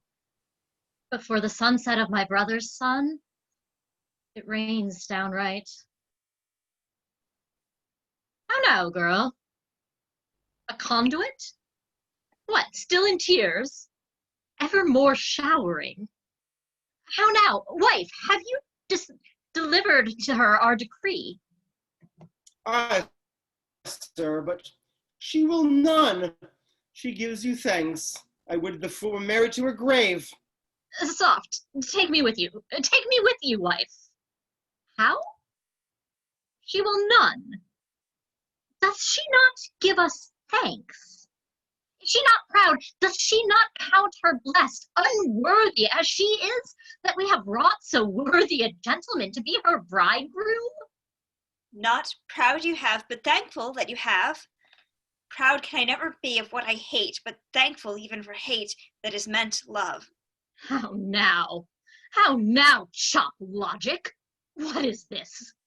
Thank me no thankings, nor proud me no prouds, but settle your fine joints against Thursday next, and go with Paris to St. Peter's Church, where I will drag thee on a hurdle thither.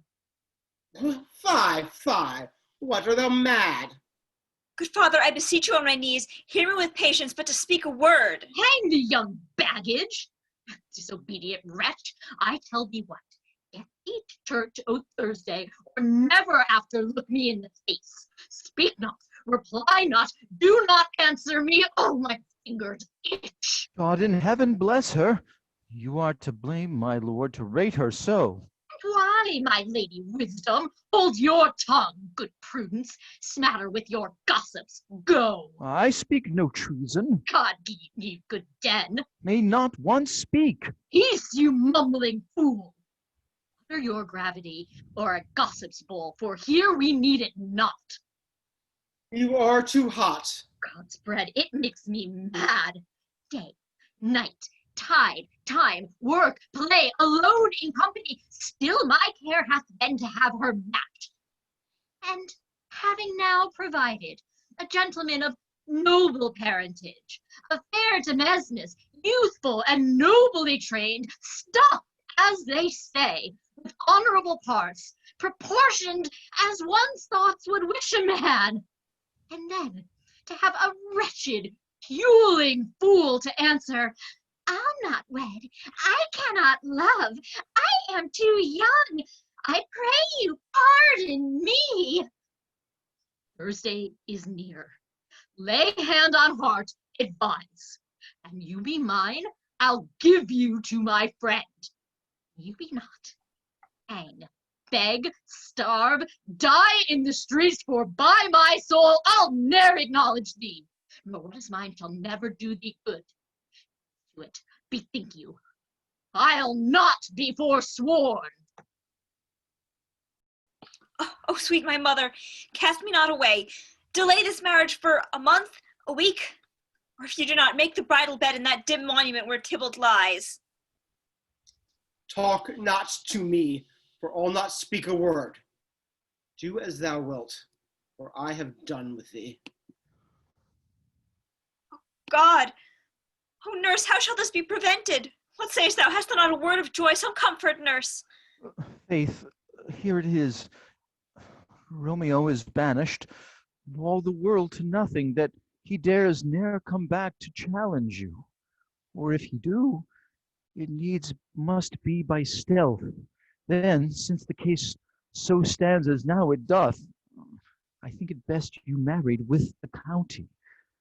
Oh, he's a lovely gentleman. I think you are happy in this second match, for it excels your first, or if it did not, your first is dead.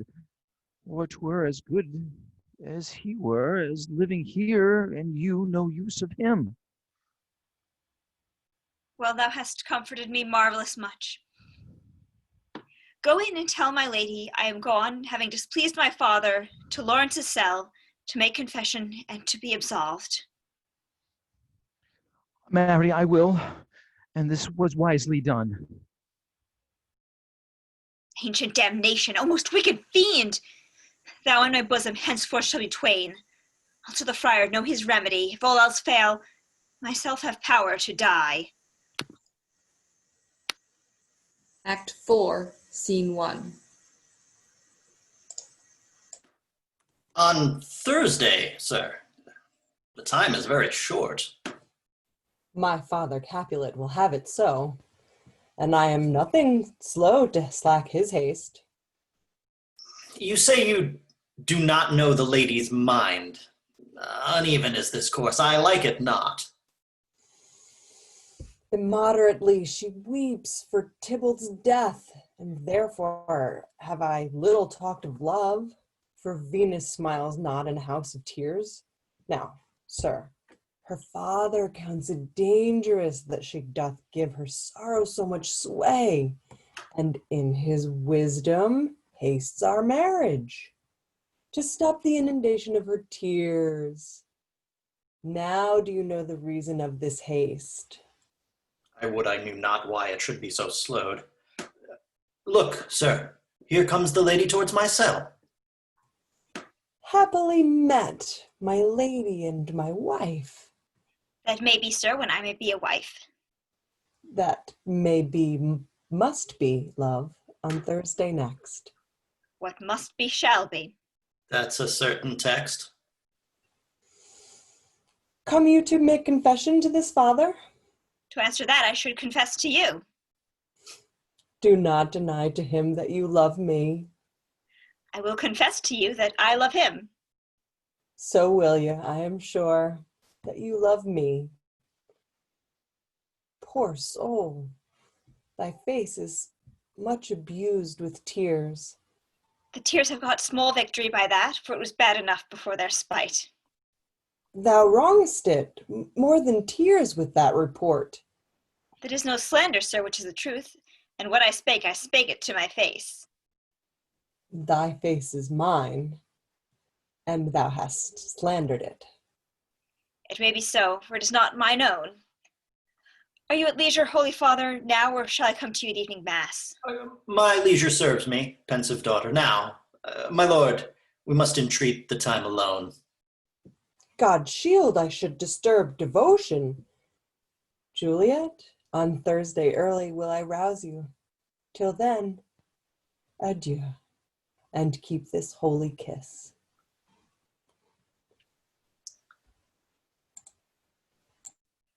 Shut the door, and when thou hast done so, come weep with me, past hope, past cure, past help. Ah, Juliet, I already know thy grief. It strains me past the compass of my wits.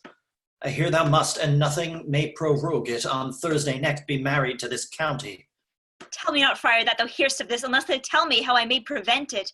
If in thy wisdom thou can give no help, do thou but call my resolution wise, and with this knife I'll help it presently. God joined my heart and Romeo's, thou our hands. Therefore, out of thy long experienced time, give me some present counsel, or behold, twixt my extremes and me this bloody knife shall play the umpire, arbitrating that which the commission of thy years and art could to no issue of true honor bring. Be not so long to speak. I long to die, if what thou speak not of remedy. Hold, daughter. I do spy a kind of hope. If, rather than to marry County Paris, thou hast the strength of will to slay thyself, then it is likely thou wilt undertake a thing like death to chide away the shame, that copest with death himself to escape from it. And if thou darest, I'll give thee remedy. Oh, bid me leap rather than marry Paris from the battlements of yonder tower, or shut me nightly in a charnel house, or covered quite with dead men's rattling bones, with reeky shanks and yellow chapless skulls, or bid me go into a new-made grave and hide me with a dead man in his shroud. Things that to hear them told have made me tremble, and I will do it, without fear or doubt, to live an unstained wife to my sweet love. Hold then. Go home, be merry, give consent to marry Paris. Wednesday is tomorrow. Tomorrow night, look thou lie alone. Let not the nurse lie with thee in thy chamber. Take thou this vial. Being then in bed, and this distilled liquor, drink it off. When presently through all thy veins shall run a cold and drowsy humor, for no pulse shall keep his native progress, but surcease. No warmth, no breath shall testify thou livest. Each part deprived of supple government shall stiff and stark and cold appear like death. And in this borrowed likeness of shrunk death thou shalt continue 42 hours, and then awake as if from a pleasant sleep. Now, when the bridegroom in the morning comes to rouse thee from thy bed, there art thou dead. Then, as the manner of our country is, in thy best robes, uncovered on the bier, thou shalt be borne to that same ancient vault, where all the kindred of the Capulets lie. In the meantime, against thou shalt awake, shall Romeo by my letters know our drift, and hither shall he come, and he and I will watch thy waking. And that very night shall Romeo bear thee hence to Mantua. And this shall free thee from this present shame, if no inconsistent toy, no womanish fear abate thy valor in the acting it. Give me, oh tell me not of fear. Hold, get you gone. Be strong and prosperous in this resolve. I'll send a friar with speed to Mantua with my letters for thy lord. Love, give me strength, and strength they'll help afford. Farewell, dear father. Act 4, Scene 2. What? Is my daughter gone to Friar Lawrence? Aye, forsooth. Well, he may chance to do some good on her. Peevish, self-willed harlotry 'tis. See where she comes from shrift with merry look. Oh now, my headstrong, where have you been gadding? For I have learned me to repent the sin of disobedient opposition to you and your behests, and am enjoined by holy Lawrence to fall prostrate here and beg your pardon. Pardon, I beseech you. Henceforward I am ever ruled by you. Send for the county. Go tell him this. I'll have this knot knit up tomorrow morning. I met the youthful lord at Lawrence's cell, and gave him what becomed love I might not step o'er the bounds of modesty. Why, I am glad on it. This is well. Stand up. This is as it should be. Let me see the county. Aye, Mary, go, I say, and fetch him hither. Now, afore God, this reverend holy father, our whole city is much bound to him. A nurse, will you go with me to my closet to help me sort such needful ornaments as you think fit to furnish me tomorrow? No, not till Thursday. There's time enough. Go, nurse, go with her. We'll to church tomorrow. We shall be short in our provision. 'Tis near night now. Hush, I will stir about, and all things shall be well. I warrant thee, wife. Go thou to Juliet, help to deck up her. I'll not to bed tonight. Let me alone. I'll play the housewife for this once. What? Ho! They're all forth. Well, I will walk myself to County Paris to prepare him up against tomorrow. Oh, my heart is wondrous light, since this same wayward girl is so reclaimed.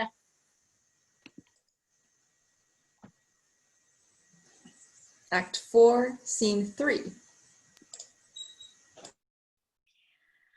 Aye, those attires are best. But gentle nurse, I pray thee, leave me to myself tonight. What? Are you busy, ho? Need you my help? No, madam, we have called such necessaries as are behooveful for our state tomorrow. So please you, let me now be left alone, and let the nurse this night sit up with you, for I'm sure you have your hands full all, and this is a sudden business. Good night. Get thee to rest and bed, for thou hast need. Farewell. God knows when we shall meet again. I have a faint, cold fear thrills through my veins. It almost freezes up the heat of life. I'll call them back again to comfort me. Nurse! What should she do here? My dismal scene I needs must act alone. Come, vial. What if this mixture do not work at all? Shall we be married then tomorrow morning? No, no. This dagger shall forbid it. Lie thou there. What if it be a poison, which the friar subtly hath ministered to have me dead, lest in this marriage he should be dishonored, because he married me before to Romeo? I fear it is, and yet methinks it should not, for he hath still been tried a holy man. I will not entertain so bad a thought. How, if when I am laid into the tomb I wake before the time that Romeo come to redeem me, there's a fearful part. Or if I live, is it not very like the horrible conceit of death and night, together with the terror of the place, as in a vault, an ancient receptacle, where for those many 100 years the bones of my buried ancestors are packed, Where bloody Tybalt, yet but green in earth, lies festering in his shroud. Where, as they say, at some hours in the night spirits resort. Alack, alack, is it unlike that I, so early waking, and what with loathsome smells and shrieks like mandrakes torn out of the earth, that living mortals hearing them run mad? Oh, if I wake, shall I not be distraught, envisioned with these hideous fears, and madly play with my forefather's joints, and pluck the mangled Tybalt from his shroud, and in this rage with some great kinsman's bone, as with a club, dash out my desperate brains? Look, methinks I see my cousin's ghost, seeking out Romeo, that did spit his body upon a rapier point. Stay, Tybalt, stay. Romeo, I come. This do I drink to thee.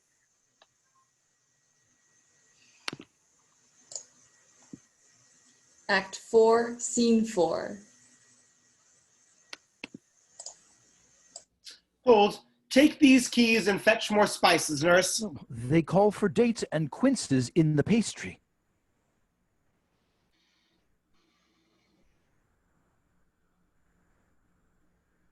Stir, stir, stir! The second cock hath crowed. The curfew bell hath rung. 'Tis 3 o'clock. Look to the baked meats, good Margaret. Spare not the cost.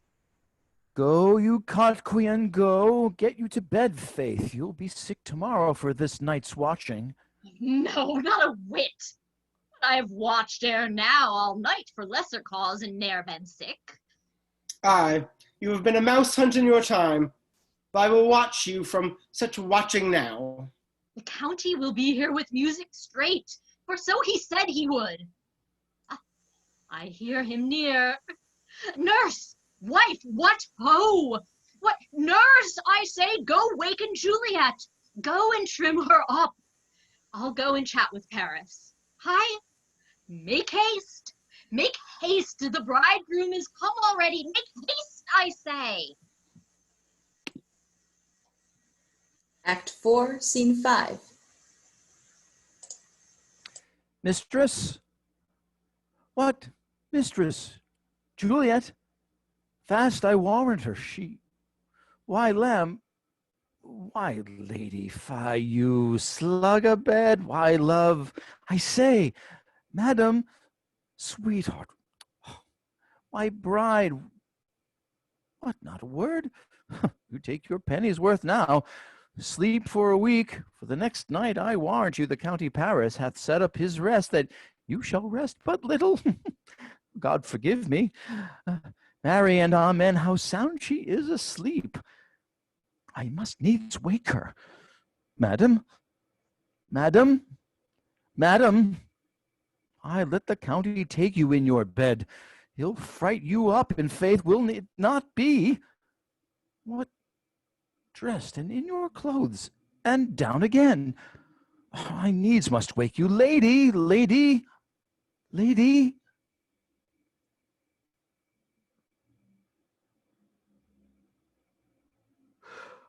Alas, alas, help, help, my lady's dead. Oh, well a day that I was ever born, some aquavitae, ho, my lord, my lady. What noise is here? Oh, lamentable day. What is the matter? Look, look, oh, heavy day. Oh me, my child, my only life. Revive, look up or I will die with thee. Help, help, call help! For shame, bring Juliet forth, her lord is come. She's dead. Deceased, she's dead, alack the day. Alack the day. She's dead. She's dead. She's dead. Let me see her. Out, alas! She's cold. Her blood is settled and her joints are stiff. Life in these lips have long been separated. Death lies on her like an untimely frost upon the sweetest flower of all the fields. Oh, lamentable day. A woeful time. that attain her hands to make me well, ties up my tongue and will not let me speak. Come, is the bride ready to go to church?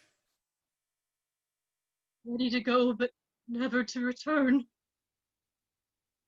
Son, the night before thy wedding day hath death lain with thy wife. There she lies, flower as she was, deflowered by him. Death is my son-in-law. Death is my heir. My daughter he hath wedded. I will die and leave him all. Life, living all is death. Have I thought long to see this morning's face? And doth it give me such a sight as this? Accursed, unhappy, wretched, fateful day. My most miserable hour that e'er time saw. Lasting labor of his pilgrimage. But one poor and loving child. But one thing to rejoice and solace in. The cruel death has catched it from my night. Oh, woe. Oh, woeful, woeful, woeful day. Most lamentable day, most woeful day that ever I did yet behold. O day, O day, O day, O hateful day, never was seen so black a day as this. O woeful day, O woeful day. Beguiled, divorced, wronged, spited, slain, most detestable death. By thee beguiled, by cruel thee quite overthrown. O love, O life, not life, but love and death. Despised, distressed, hated, murdered, killed. Uncomfortable time, why camest thou now to murder? Murder our solemnity. Child, oh child, my soul and not my child. Dead art thou.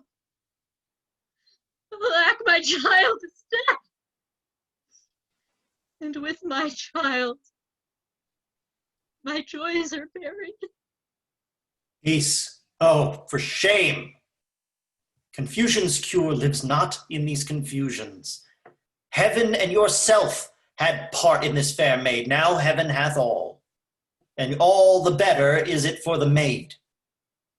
Your part in her you could not keep from death, but heaven keeps his part in eternal life. Oh, in this love, you love your child so ill that you run mad, seeing that she is well. Dry up your tears and stick your rosemary on this fair corse, and as the custom is, in all her best array, bear her to church. For though fond nature bids us a lament, yet nature's tears are reason's merriment. All things that we had ordained festival burn from their office to black funeral. Our instruments to melancholy bells, our wedding cheer to a sad burial feast, our solemn hymns to sullen dirges change, our bridal flowers serve for a buried corse, and all things change them to the contrary. Sir, go you in, and madam, go with him. And go, Sir Paris, everyone prepare to follow this fair course unto her grave. The heavens do lour upon you for some ill. Move them no more by crossing his high will. Act 5, Scene 1. If I may trust the flattering truth of sleep, my dreams presage some joyful news at hand. My bosom's lord sits lightly in his throne, and all this day an unaccustomed spirit lifts me above the ground with cheerful thoughts. I dreamt my lady came and found me dead. Strange dream that gives a dead man leave to think, and breathed such life with kisses in my lips that I revived, and was an emperor. Ah me, how sweet is love itself possessed when but love's shadows are so rich in joy. News from Verona! How now, Balthazar? Dost thou not bring me letters from the friar? How doth my lady? Is my father well? How fares my Juliet? That I ask again, for nothing can be ill if she be well. And she is well, and nothing can be ill. Her body sleeps in Capel's monument, and her immortal part with angels lives. I saw her laid low in her kindred's vault, and presently took post to tell it to you. Oh, pardon me for bringing this ill news, since you did leave it for my office, sir. Is it even so? Then I defy you, stars. Thou knowest my lodging. Get me ink and paper and hire post horses. I will hence tonight. I do beseech you, sir, have patience. Your look are pale and wild, and do import some misadventure. Hush, thou art deceived. Leave me, and do the thing I bid thee do. Hast thou no letters to me from the friar? No, my good lord. No matter. Get thee gone. And hire those horses. I'll be with thee straight. Oh, Juliet, I will lie with thee tonight. Let's see for means. Oh, mischief, thou art swift to enter in the thoughts of desperate men. I do remember an apothecary, and hereabouts he dwells, which late I noted, and if a man did need a poison now, whose sale is present death in Mantua, here lives a caitiff wretch would sell it him. This same thought did but forerun my need, and this same needy man must sell it me. As I remember, this should be the house. What ho! Apothecary! Who calls so loud? Come hither, man. I see that thou art poor. Hold, there is 40 ducats. Let me have a dram of poisons. Such soon speeding gears will disperse itself through all the veins that the life-weary taker may fall dead. Such mortal drugs I have. But Mantua's law is death to any that oft utters them. Art thou so bare and full of wretchedness and fierce to die? Famine is in thy cheeks, need and oppression starveth in thine eyes. The world is not thy friend, nor the world's law. The world affords no law to make thee rich. Then be not poor, but break it and take this. My poverty, but not my will, consents. I pay thy poverty and not thy will. Put this in any liquid thing you will, and drink it off. And if you had the strength of 20 men, it would dispatch you straight. Farewell. Buy food and get thyself in flesh. Come, cordial and not poison. Go with me to Juliet's grave, for there I must use thee. Act 5, Scene 3.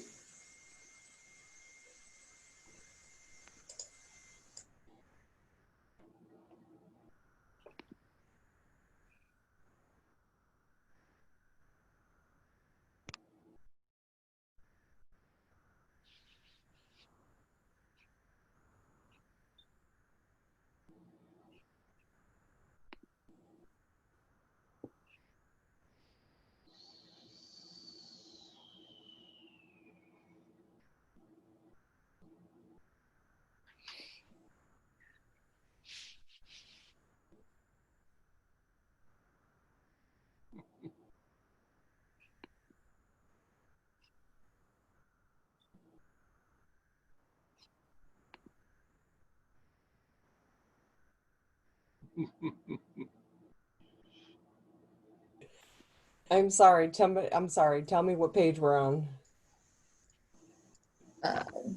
We are on 65. I'm so sorry. You're good. 65. Top of scene 3.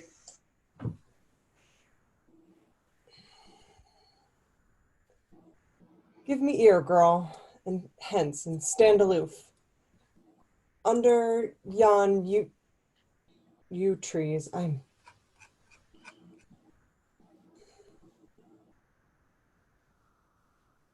Lay thee all along, holding thine ear close to the hollow ground, so shall no foot upon the churchyard tread. But thou shalt hear it. Whistle then to me, as signal that thou hearst something approach. Give me those flowers. Do as I bid thee. Go. I am almost afraid to stand alone here in the churchyard, yet I will adventure. Sweet flower, with flowers thy bridal bed I strew. Oh, whoa. The girl gives warning, something doth approach. What cursed foot wanders this way tonight to cross my obsequies and true love's right?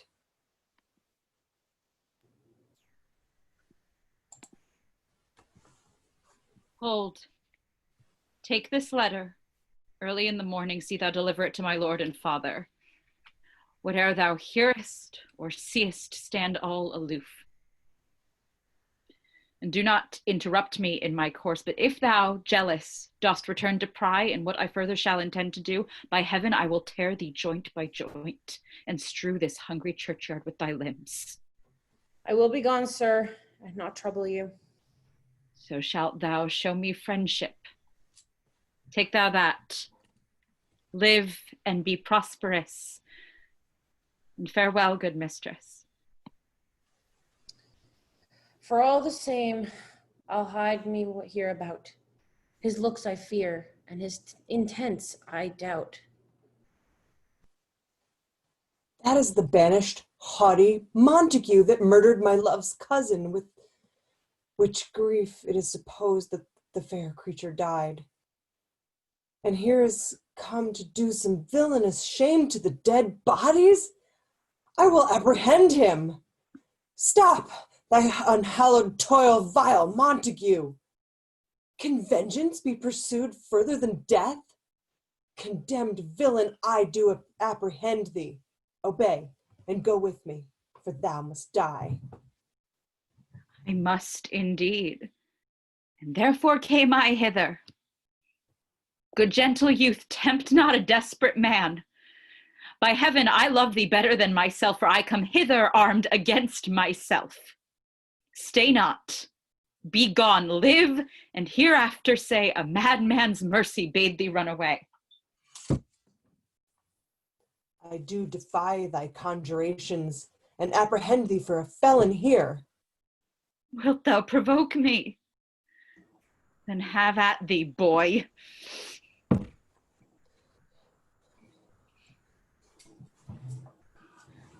Oh Lord, they fight.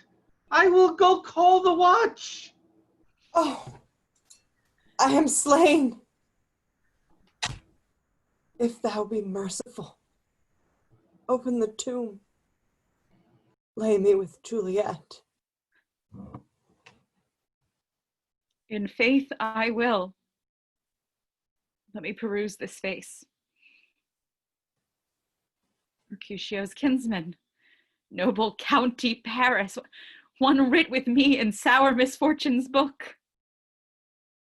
I'll bury thee in a triumphant grave, for here lies Juliet.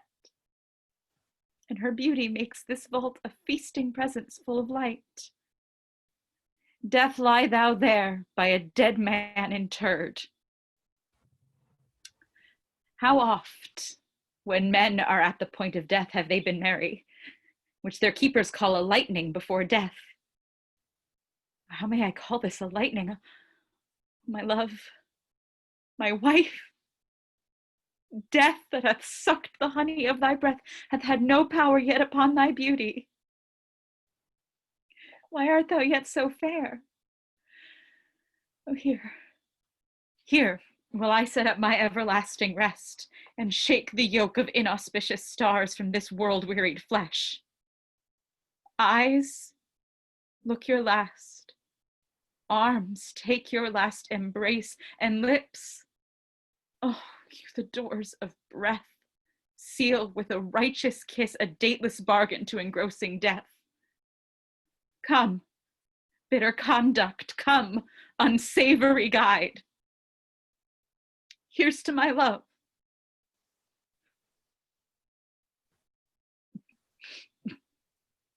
True apothecary, thy drugs are quick.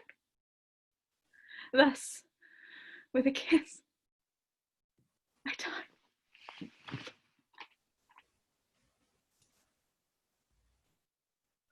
St. Francis be my speed.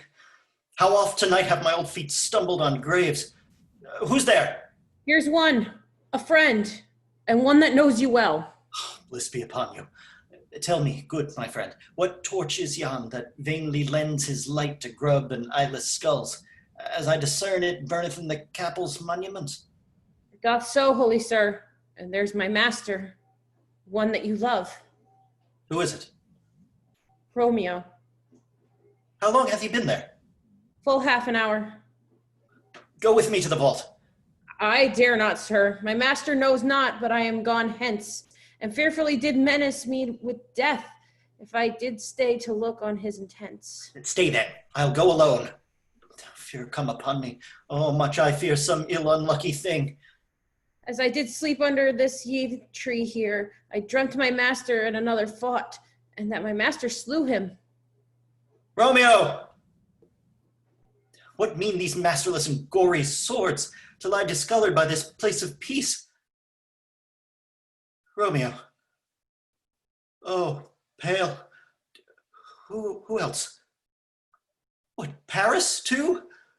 And steeped in blood? Oh, what an unkind hour is guilty of this lamentable chance! The lady stirs. Oh, comfortable friar, where's my lord?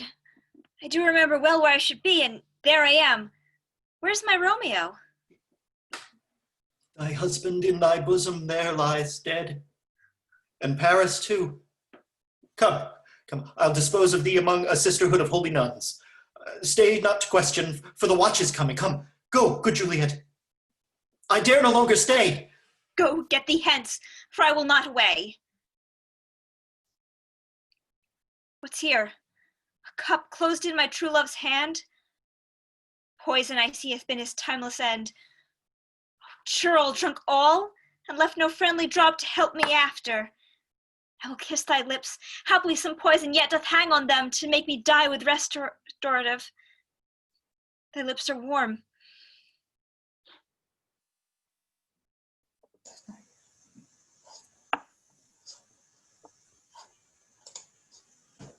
Lead girl, which way? Yea, noise? Then I'll be brief. Oh, happy dagger, this is thy sheath. There, rust, and let me die!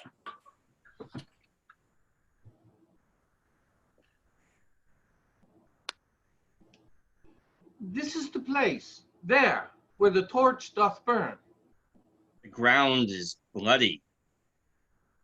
Search about the courtyard. Go, one of you, where'er you find attach. Pitiful sight.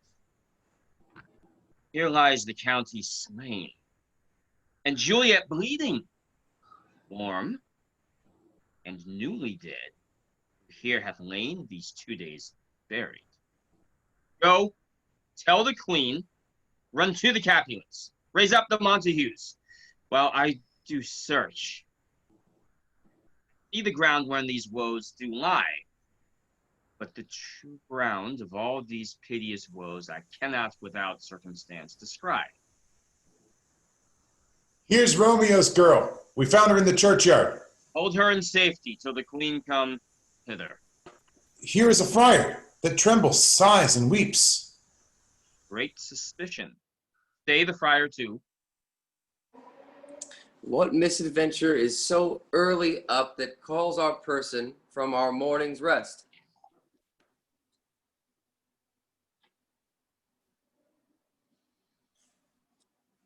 What should it be that they so shriek abroad?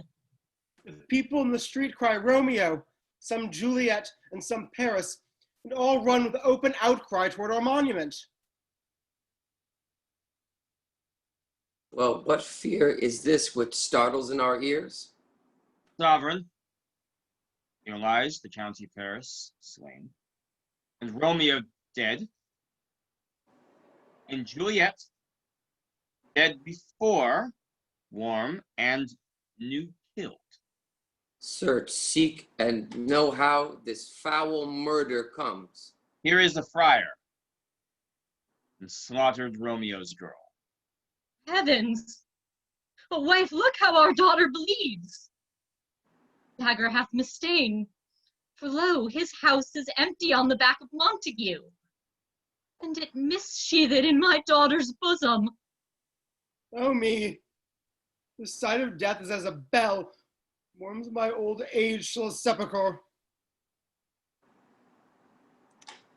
Come, Montague, for thou art early up to see thy son and heir more early down.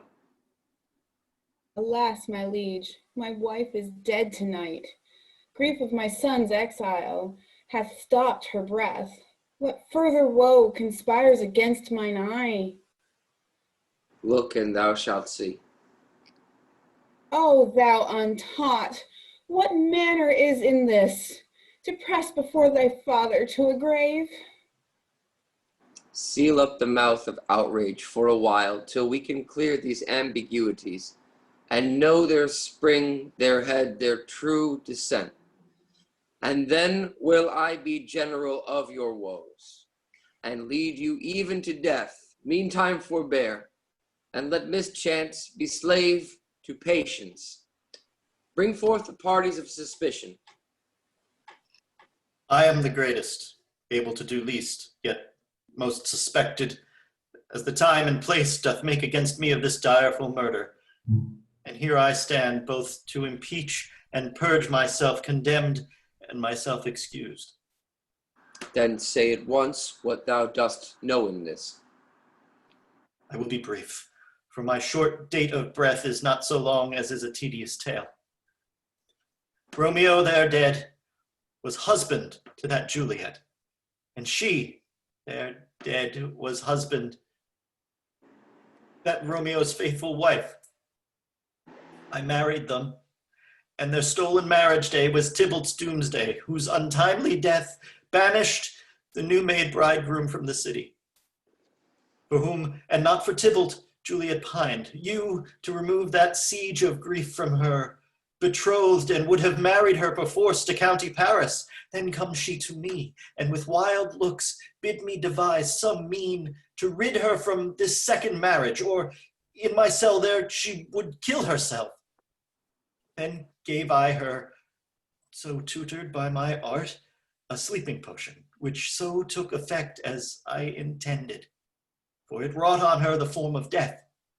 Meantime, I writ to Romeo that he should hither come as this dire night to help to take her from her borrowed grave, but being the time the potion's force should cease. But he which bore my letter, Friar John, was stayed by accident, and yesternight returned my letter back. Then all along at the prefixed hour of her waking came I to take her from her kindred's vault, meaning to keep her closely at my cell till I conveniently could send to Romeo.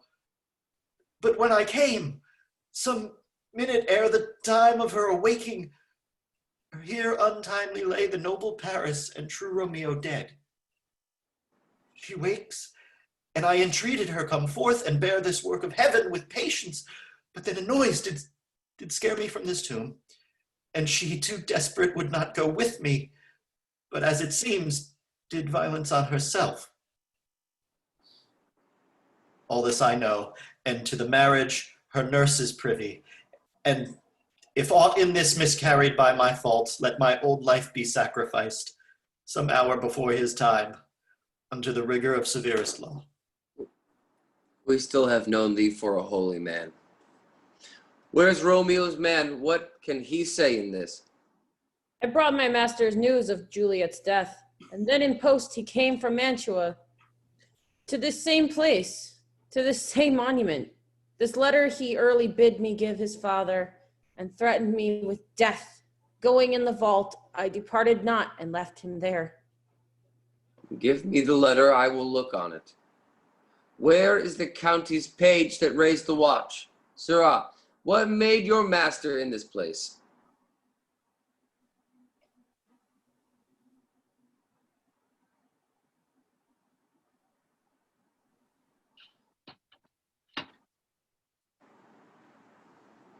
He came with flowers to strew his lady's grave and bid me stand aloof, and so I did.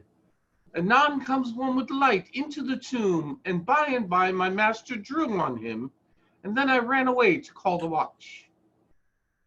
This letter doth make good the friar's words, their course of love, the tidings of her death. And here he writes that he did buy a poison of a poor apothecary, and therewithal came to this vault to die and lie with Juliet. Where be these enemies? Capulet, Montague. See what a scourge is laid upon your hate, that heaven finds means to kill your joys with love. And I, for winking at your discords too, have lost a brace of kinsmen.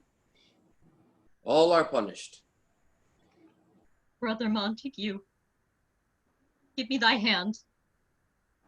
This is my daughter's jointure, for no more can I demand. But I can give thee more, for I will raise her statue in pure gold, that while Verona by that name is known, there shall no figure at such rate be set as that of true and faithful Juliet. As rich shall Romeo's by his ladies lie, for sacrifices of our enmity. A glooming peace this morning with it brings. The sun for sorrow will not show his head. Go hence to have more talk of these sad things. Some shall be pardoned and some punished. For never was a story of more woe than this of Juliet and her Romeo.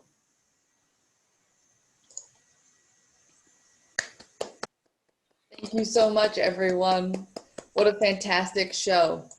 I would like to remind everyone once again that the Center for Performing Arts in Rhinebeck is a theatrical home for many of our actors in better times. So if you have the opportunity and the inclination, please consider donating. I don't know where the link is. It's somewhere in the post on their website or here on this post here. What an amazing show. I had so much fun watching. I hope you all had so much fun watching. Our actors tonight, please feel free to bring in your cameras, everybody. Make some sound when I say your name so that everybody can see you. Thank you. Tonight, as the prologue, the chorus, and the second citizen, we had Kevin. Hi, everyone. Thank you for watching. I don't know about fun, but I hope you all enjoyed it, and please donate to the center. Tonight, as the first citizen, we had Carl. Thank you all. Tonight, as the queen, we had Chris. Thank you. Please donate. As the apothecary, we had Jake. Thank you, everyone. As Margaret, we had Howie. Thanks, everybody. I had a blast. Hope you did too. As Peter, we had Chris E., who has had to leave. So we snapped for him. I'm sure he would want you to come back next week and donate to the center. As Paris, we had Michelle. Thanks, everyone. Good night. As Lord Montague, we had Liz. Thanks, everyone. As Benvolio, we had Janie. Thank you. As Balthazar, we had Patricia. Thanks, everyone. Don't forget to donate. As Friar Lawrence, we had Joe. Thanks, everybody. Thank you for watching. As Lady Capulet, we had Kurt. Hello. Thank you, everyone. Please donate if you can. As Lord Capulet, we had Kelly. Thank you, everybody. Have a great night. Donate if you can. As the nurse, we had Roger. Hi, everyone. Thanks for watching. Please donate if you can. As Tybalt, we had Steve. Love, love, love, love, love. We all need to love and be loved. This is not that good of an example, but I hope you love this story. Have a good night. As Mercutio, we had Julia. Thank you, everyone. Please donate. As Romeo tonight, we saw Molly. Thanks for watching, guys. Donate to the center. And as Juliet, Vera. Thank you, and please donate. Hooray. Thank you so much, everybody. We will hopefully be back next week and every Saturday following for the foreseeable. We'll see. Thank you so much, and good night again from Livingroom Shakespeare. Good night.